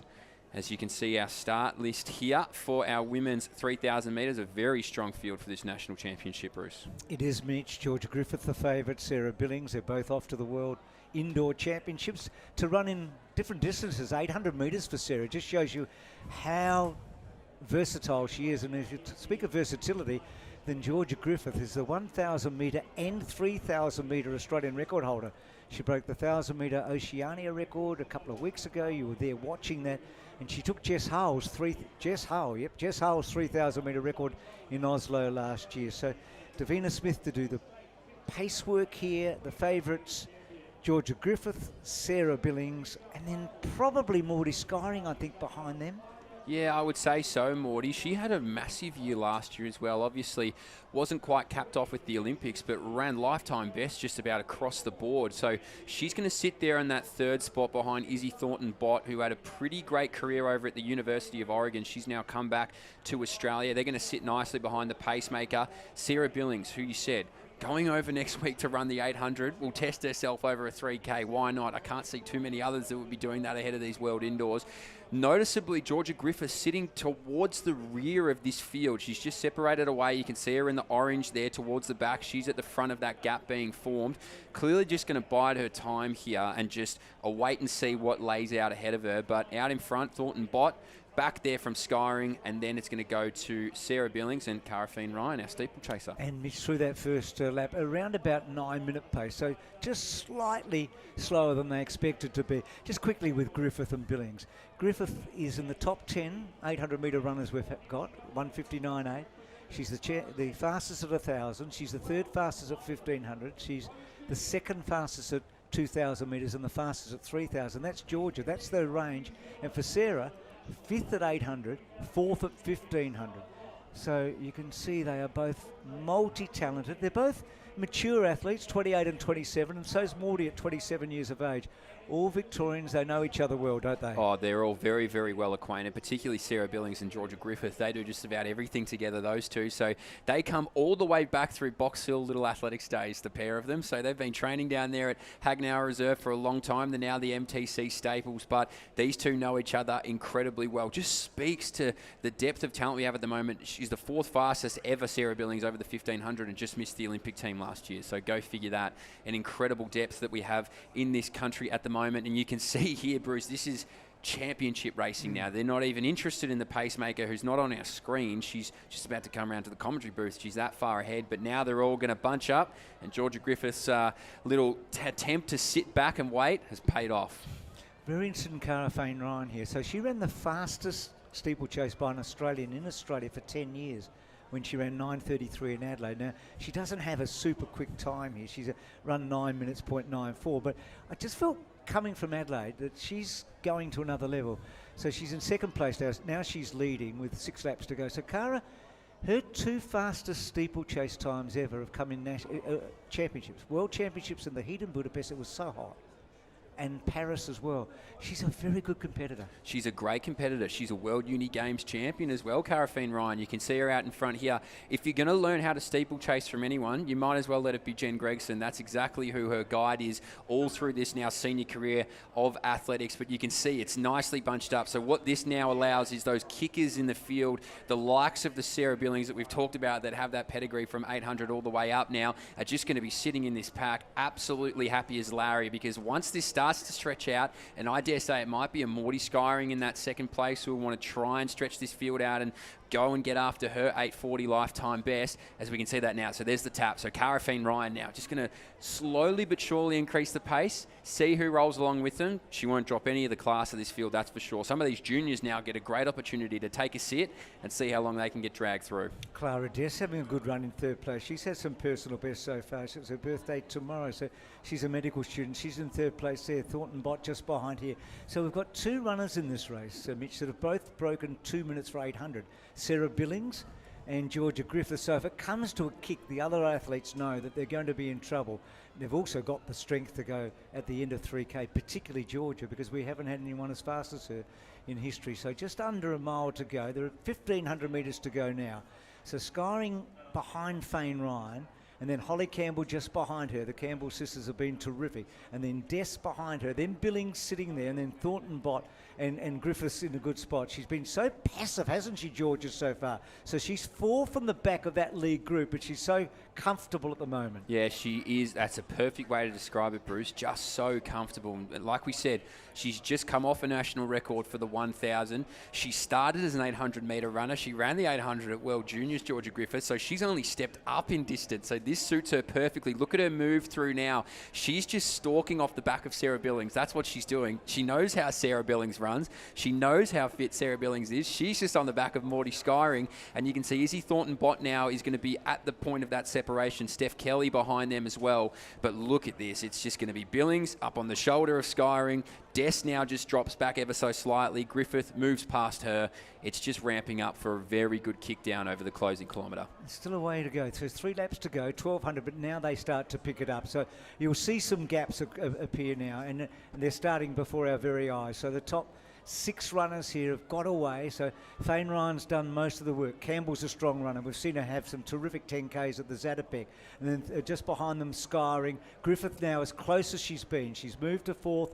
Billings sits in 5th place. And then Dess just behind those. She's having a very good run. So with 2.5 laps to go, the favourites are just sitting off the back of the 2 front runners. Yeah, this is going to be a very good closing 1K. So obviously now Georgia Griffiths and Sarah Billings, they'll move on through. Look at that right now as I say that. So Georgia Griffiths gets the closest she's ever been to the lead of this 3,000 metre championships now, and she's going to breathe down the neck of Holly Campbell. Cara Fane Ryan's done a brilliant job out in front. Now Morty Skyring doesn't want to get boxed in. She's got plenty of time, but she's going to move around in fact now, Bruce. Morty Skyring's had enough. She said, if I'm going to win this race, it's going to be from 800 metres to go. Well, she ran the fast time in Perth, didn't she, a couple of weeks ago. She's got that confidence. We know she's got the strength. So Griffith makes the first move. Billings is happy to sit back in 5th place, so she hasn't covered the move so far. So Des off the back here. So Skyring with the long run for home, but Griffith so comfortable, and then Fane Ryan and Billings and then Campbell. So the big 5 in the back straight. I'm slightly surprised that now Sarah's going to have to get around Kara here. So they're 3rd and 4th. You can't see them at the moment. You'd want it getting onto the back of Georgia. I'm talking about the 4th woman, Sarah Billings here. She's going to run in the 800 at the World Indoors this time next week. Georgia Griffith sits in 2nd place, and still Morty Skyring up the front with 600 metres to go. You've got to love the move from Morty Skyring. It's brilliant, but Georgia Griffith was the only one to respond immediately. This gap is maybe slightly starting to close from Sarah Billings in that 3rd spot. You'll see her. She's just rounded into the screen, but you want to be a lot closer than that to the national record holder, because she now just gets right up on the shoulder of Morty Skyring, and now she's going to ask her a couple of questions. So this is just tactically beautiful from Georgia Griffith. She gets right around Morty Skyring now. She's going to hear the sweet sound of the bell. That gap is gone. That proverbial elastic band is snapped. It's just these two. Morty Skyring, grit your teeth, because this is going to be a great journey over 350. Well, she's responded well here, Morty, but again, Georgia gets away, and now the elastic rubber band's broken, and now Morty's got the problem of Sarah Billings, knowing that she's going to come at her hard in the last 300 metres of this race, and now Georgia sets herself a class apart. She hasn't won an Australian 3K championship. She was 2nd behind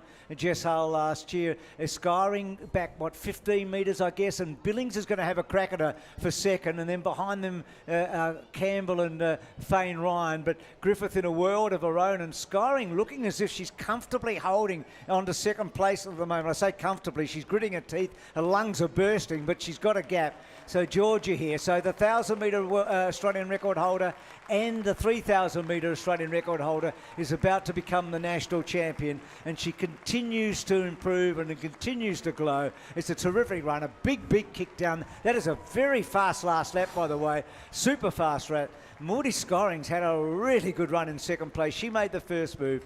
Then Sarah Billings comes through for 3rd. Holly Campbell and Cara Fane Ryan, I think, is in excellent form. I think she's going to run some personal bests in the steeplechasers. The last 1,000 is at 2:42. Now that is super quick. That's unbelievable. Well, you saw their first K was 3:04. So to be able to roll home like that, 2:42, is just phenomenal.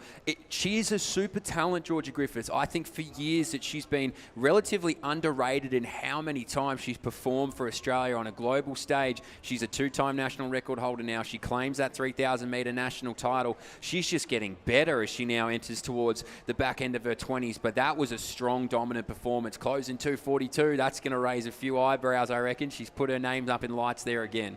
If you times 2:42 by 3 over the 3K, you get something remarkable. You get about 8:08, 8:07, so it was a fantastic kick down. So she's in the form of her life, I think, Georgia. I really do. I mean, she's had some spectacular performances over the years. She's a veteran. She still seems pretty young to someone like me, but she's a veteran. She's been around for a while. She's built up a very big CV. But I'm not sure, Mitch, if she's ever been running any better than she is right now. No, I think she's in, I don't know what to call it, a purple patch. She's just had this consistency now. She had a year or two there where she was a little bit injured. Now she's come back out. She was great in Paris. She's done a remarkable job here. You can see this crowd absolutely loving her. Georgia Griffith, for those sitting at home, is a great example of being able to find your spot. She didn't get into athletics till she was 16, Georgia Griffith. Then she made her first World Juniors team at 17 and a half, 18. So she's been a model of consistency. 8:54.02 for her with a 2:44 close, if you don't mind. Morty Skyring under as well. Sarah just outside 9:02. Some great running, a real kick down, and the top 5 did establish some big PBs after that. Have a look at that from some of the younger ones. So PBs all the way through there. So a championship race to remember. So the favourites, Jude Thomas and also Georgia Griffith, get the job done. The 17-year-old, 16-year-old New Zealander, Scarlett Robb, 9:27 for her as well. 9:30 was her best, so she was the under-18 champion in New Zealand. She'll be very happy with a jump across the pond to get after a PB. She will. Sarah Billings there and Georgia Griffith both off to Nanjing for the World Indoor Championships, Friday, Saturday and Sunday. A break, the 100s still to come. The record-breaking teen sensation. This kid is box office. The future is here. Blink and you'll miss it. He's out of this world. be watching on 7. He can't be stopped. He is incredible. Hopefully, I can break the record again. Live and free on 7 and 7 Plus.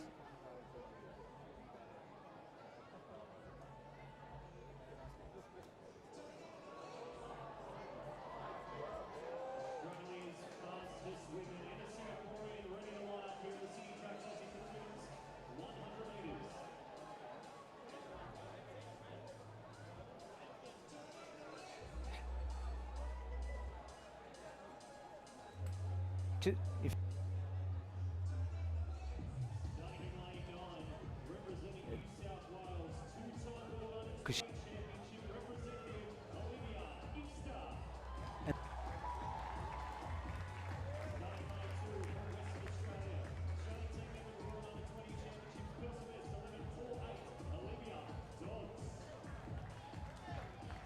the women's race is not particularly strong, is it? I mean,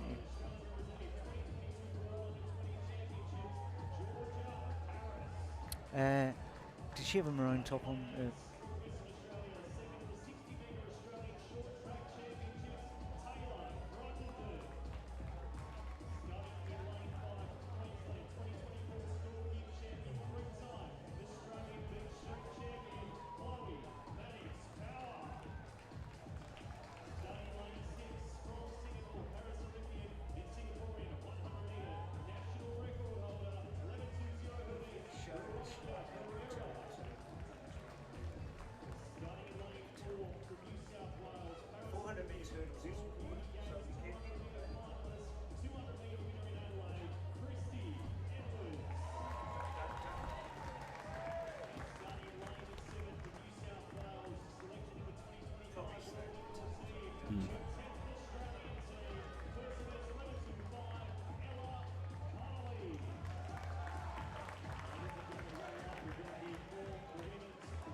Go first here for the 100 metres. The introductions about to happen as the women now getting out onto the track.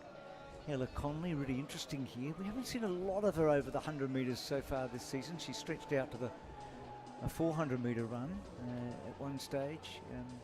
Such a versatile athlete from 60 all the way through to 400. And she'll start one of the favourites here along with Chloe Mannix-Power and Christy Edwards. Ella Connolly's range is very underrated because she was actually a world junior medalist over the 400, you remember correctly. So she stepped down to the 2, then to the 1, and obviously she's trying to find a home with it. And as you said, she's in a range of events in China next week, 60 metres and 4x4, but she will have her work cut out for her. Christy Edwards has had a good year. She's had a very solid year. Chloe Mannix-Power, we've mentioned a lot. She obviously came off that stall gift. She just anchored home that relay team a little earlier. Taylor Crutterton, Olivia Dodds, Georgia Harris and Inkster. They're all youngsters and they've all been really making their mark this year. Obviously, we saw Taylor Crutterton hold that 60-metre record for the best part of a week and a half until Tori went and got it, but they've all been able to have their moment in the spotlight, it feels like, over the last year. This is a great crescendo for them all to come together in Sydney on a obviously fast track and see what they can do.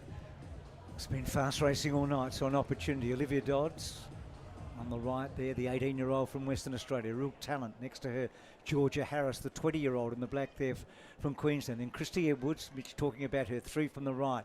Chloe Mannix-Power, who was part of that 4x1 tonight that ran oh so well. And then next to her is Pereira of Singapore. She's an outstanding 200-metre runner and very good at the 100. And then Ella Connolly's 3 from the left.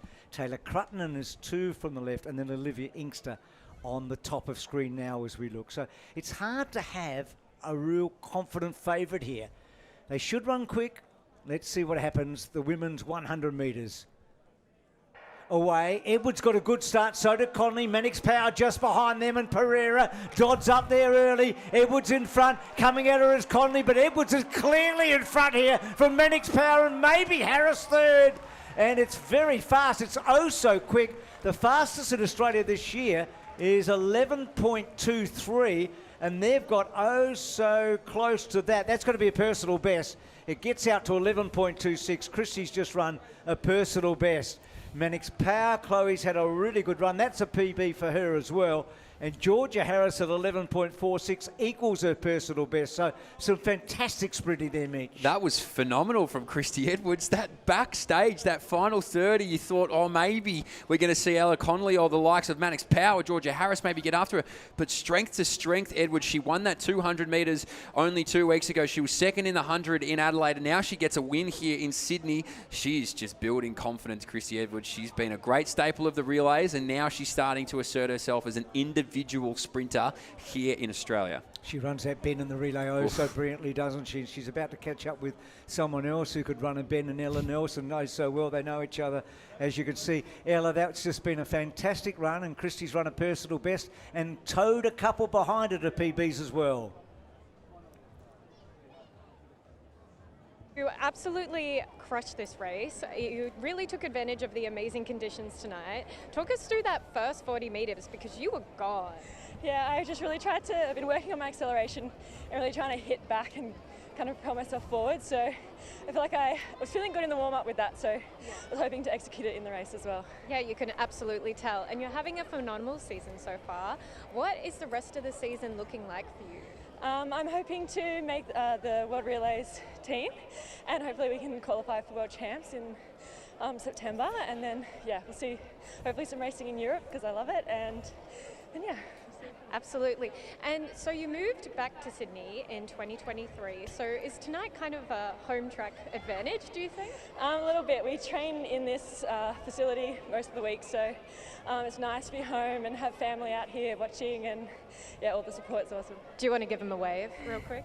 There they are. Yeah. Amazing. Well, congratulations, and we'll have some hot eyes on you for Nationals. Thank you. Thanks. Terrific effort there by Christie. Some good runs behind. Olivia Inkster's absolutely flashed home now. She's second from the back, but she's run a personal best as well, as we can see those times, Mitch. So PBs everywhere and a couple of season's bests as well. I was really impressed with Georgia Harris as well, honestly, on the inside of the track. She was really strong. She was able to move with Chloe Mannix Power, who's just a name that we're saying a lot tonight. In fact, we've said a lot across the summer. Ella Connolly, she was good. Obviously, she's more capable than that, but she goes away next week. Look at this. You can see that. So you got Mannix Power, then you go back to Harris. Connolly, she's just in front of the rest of this field here as they all started to flash home, crudted in towards the outside of the track too, the Western Australians. So a lot to be happy with, but the most important thing, that gap for Christy Edwards, big statement. Absolutely, you've summed it up perfectly, Mitch. So it was a gap as the men's 100 is about to be introduced, and we're going into darkness here. So these guys are going to think they're running in the Olympic final, aren't they? They're going to say, "Where's Noah?" Yeah. But this is a terrific field, and what we've seen so far tonight is such fast running. So there's every chance there'll be a 10-0 tonight in this race. I agree, Bruce. I can't see why not. Our man Josh Azzopardi, Seb Sultana, these were guys that were key only just 2 weeks ago in Perth. Have a look at these intros. It is actually alarming how dark this stadium is. Hopefully we can keep the lights on when we need to, but how cool is this? These guys would love this. Connor Bond, he was in that relay earlier this evening, so a lot of these guys doubling back. Chris Ayus, wasn't he amazing in Perth? And also his bend there tonight was phenomenal. So, Bruce, this is a class field. They're going to be close at the end. They are, absolutely. So, Chris has been part of a record-breaking relay team so far tonight, along with Josh Azzopardi, who is probably, along with Seb Sultana, the two favourites. He's he's run 10.36 this year, and 10.20 is his personal best. You're going to need to be quicker than that tonight, though. Here's Jacob Despard. We talked about his contribution to the relay. He wasn't in that team tonight. He was opposing them and had the great battle with Josh as a party down the back straight. Jacob's been in good form so far this year. He's run a 10.24, 10.14 windy. Rayo Wada here, run indoors this year. He's fourth in the Japanese indoors in a pretty quick 6:65, and he's run 10.10 in 2022. Yeah, and he's run 10.02 the last 2 years as well, so he'll give them plenty to chase at 10.02. If he can get out towards that, he's going to drag through a lot of Aussies with him. That's Yanagata, yeah. So he's just 21 years of age. So he was part of that 4x100 metre team that won the World Juniors in Cali back in 2022. The Japanese are so strong, aren't they, in the relays? I mean, remember when Bolt had to run them down to get that relay gold medal in Rio. Here's Seb Sultana, the Australian champion.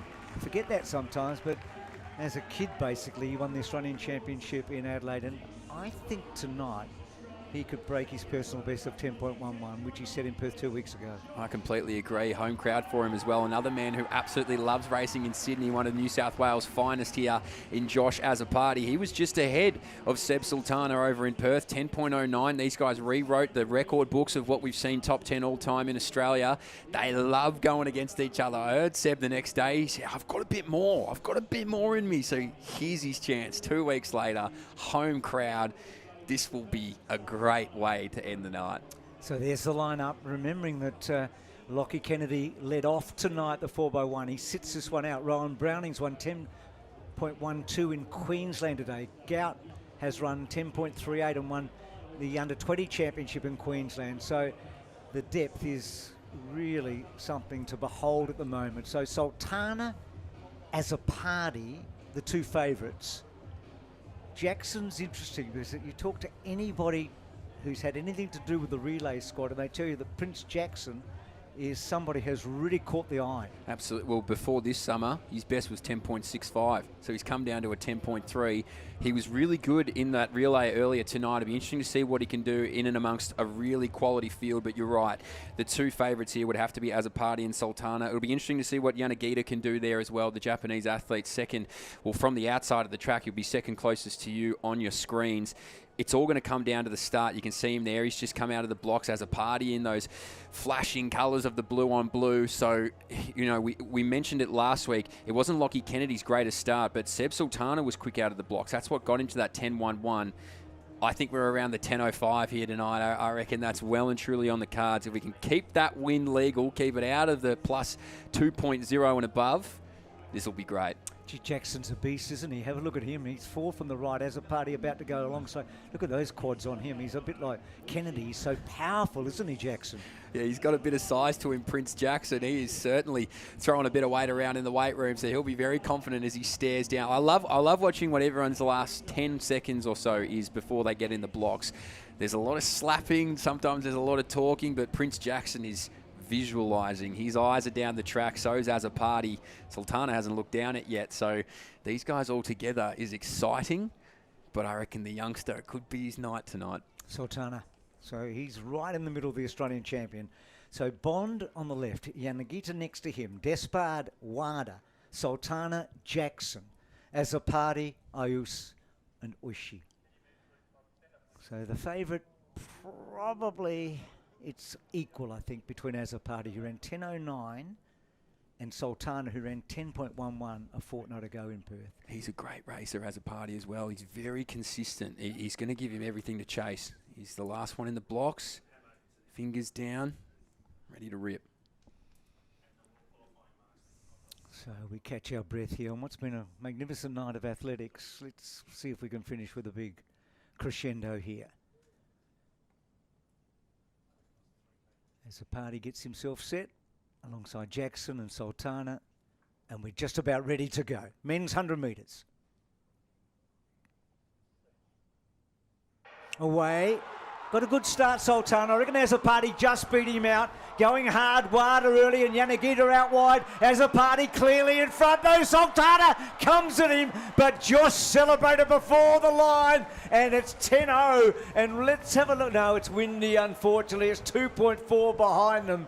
Oh, he was cheeky because Sultana was coming so hard, and Azzopardi raised the hand, and by 2/100ths, exactly the same margin he had over him when they were second and third in Perth last week.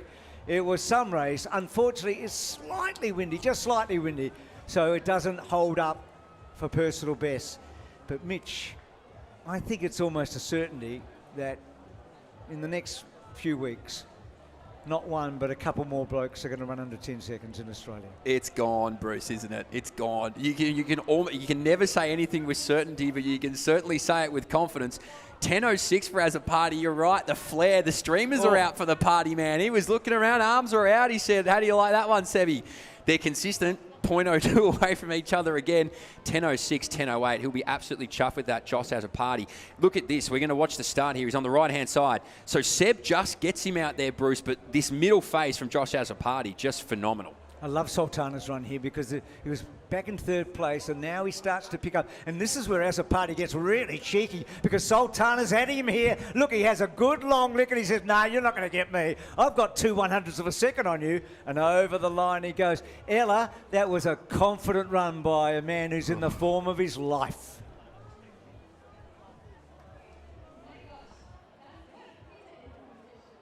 That, Josh? No problem, yeah. I mean, coming off the relay where we broke the national record, it was great to come out here and run 100 and, equal my fastest time ever. So, it was a little bit windy, but, if you But still, yeah, fastest time ever. that's right. So clearly in incredible form. Now, you are going to China for the World Indoor Championships. How are you feeling going into your first indoor major champs? Yeah, really good. I'm excited for the challenge. I've never actually raced indoors, so yeah, keen for the challenge. We've been working on our blocks back at home, so hopefully I can go pretty quick next week. Well, what a way to debut the indoor then adult major world championships. Not bad. Now listen, the men's 100, we have to talk about it. The depth is absolutely crazy right now. Do you guys just continue to push one another, or what's the camaraderie like between you all? Yeah, I mean, we had a really good week this week on relay camp, but sprinting in Australia is going to new heights, and we've got to keep up with each other. So everyone's pushing each other to the next level, which is really good. And hopefully the next level is under 10 seconds. Yeah, that's right. I think a few boys chasing it, so hopefully I'll be the first one. Amazing. Well, congrats, and we'll see you in the next one. Thank you very much. Thanks. Oh, that is brilliant, Ella. Isn't that a fun conversation now to be having? I'll be the first one to get back under 10 seconds. That's amazing. Josh As a Party, I'll tell you what, he's a man who absolutely deserves it. What a way to put a full stop on what's been an incredible evening. You're going to see the times. 10:06 for Josh As a Party. Seb Sultana, 10.08. 10.16 for our Japanese visitors in WADA and Yanagita as well. 10.20. Despard, 10.25. Incredible scenes here at Sydney. There's nothing else we can say other than that. The next stop, the last stop, would you believe it, on this Chemist Warehouse Summer of Athletics, as we're going to watch this replay here very quickly. It is As a Party out like a gun. You can see him there, third from the right. It's going to be Sultana in the white just getting after him. As a Party, look how quickly he decides he's won. Yep, see ya. Bang, 10:06, incredible. If you want to catch more of that, you want to catch more world-class athletics, and you see the salute from Josh As a Party, Maurie Plant, March 29th. That's it. It's rolling into Melbourne, the biggest of the Chemist Warehouse Summer Series. You'll see there, Gout. He will be competing in the Peter Norman 200 metres. We saw him run 10.3 twice in Queensland today. He's ready to go. We're going to move across there now. Men's 1500. I'll tell you what, Aussie talent galore. Ollie Hoare, Cam Myers, Adam Spencer, all going to be contesting in that men's 1500. Our 400 metres, I'll tell you what, it might be the biggest name we've seen come to Australia in a while. Letsile Tabogo, and he's bringing along his Olympic silver medal winning 4x400 metre teammates. They're going to be competing over that single lap distance. And if you love Aussie talent, and I know we've got plenty of it, and obviously we've got Gout on the screen here, Tori Lewis, she's back. Only race she'll be running of the domestic calendar here for our Summer of Ass Series is in that 200 metres. Our women's 1500, Abby Caldwell, Claudia Hollingsworth are going to contest that. It's all happening on March 29th at the Maurie Plant meet. Now, enough from me. We're going to go back down to the track here. Bruce McAvaney, Ella Nelson, you guys, you're going to recap what's been an incredible night. Give it to me. What has been Can't wait for the Maurie Plant. I'm down here with Ella, who's done such a spectacular job tonight. Ella, thinking about all the highlights, what stands out for you? Well, there's definitely a few. Obviously, it would be blasphemy not to mention the national record in the men's 4x100. That was just so awesome to see the guys dip under 38. insane. Otherwise, Peter Bowl coming back into form. I was on the Olympic team with Peter, so to see him back in incredible shape is so exciting for me.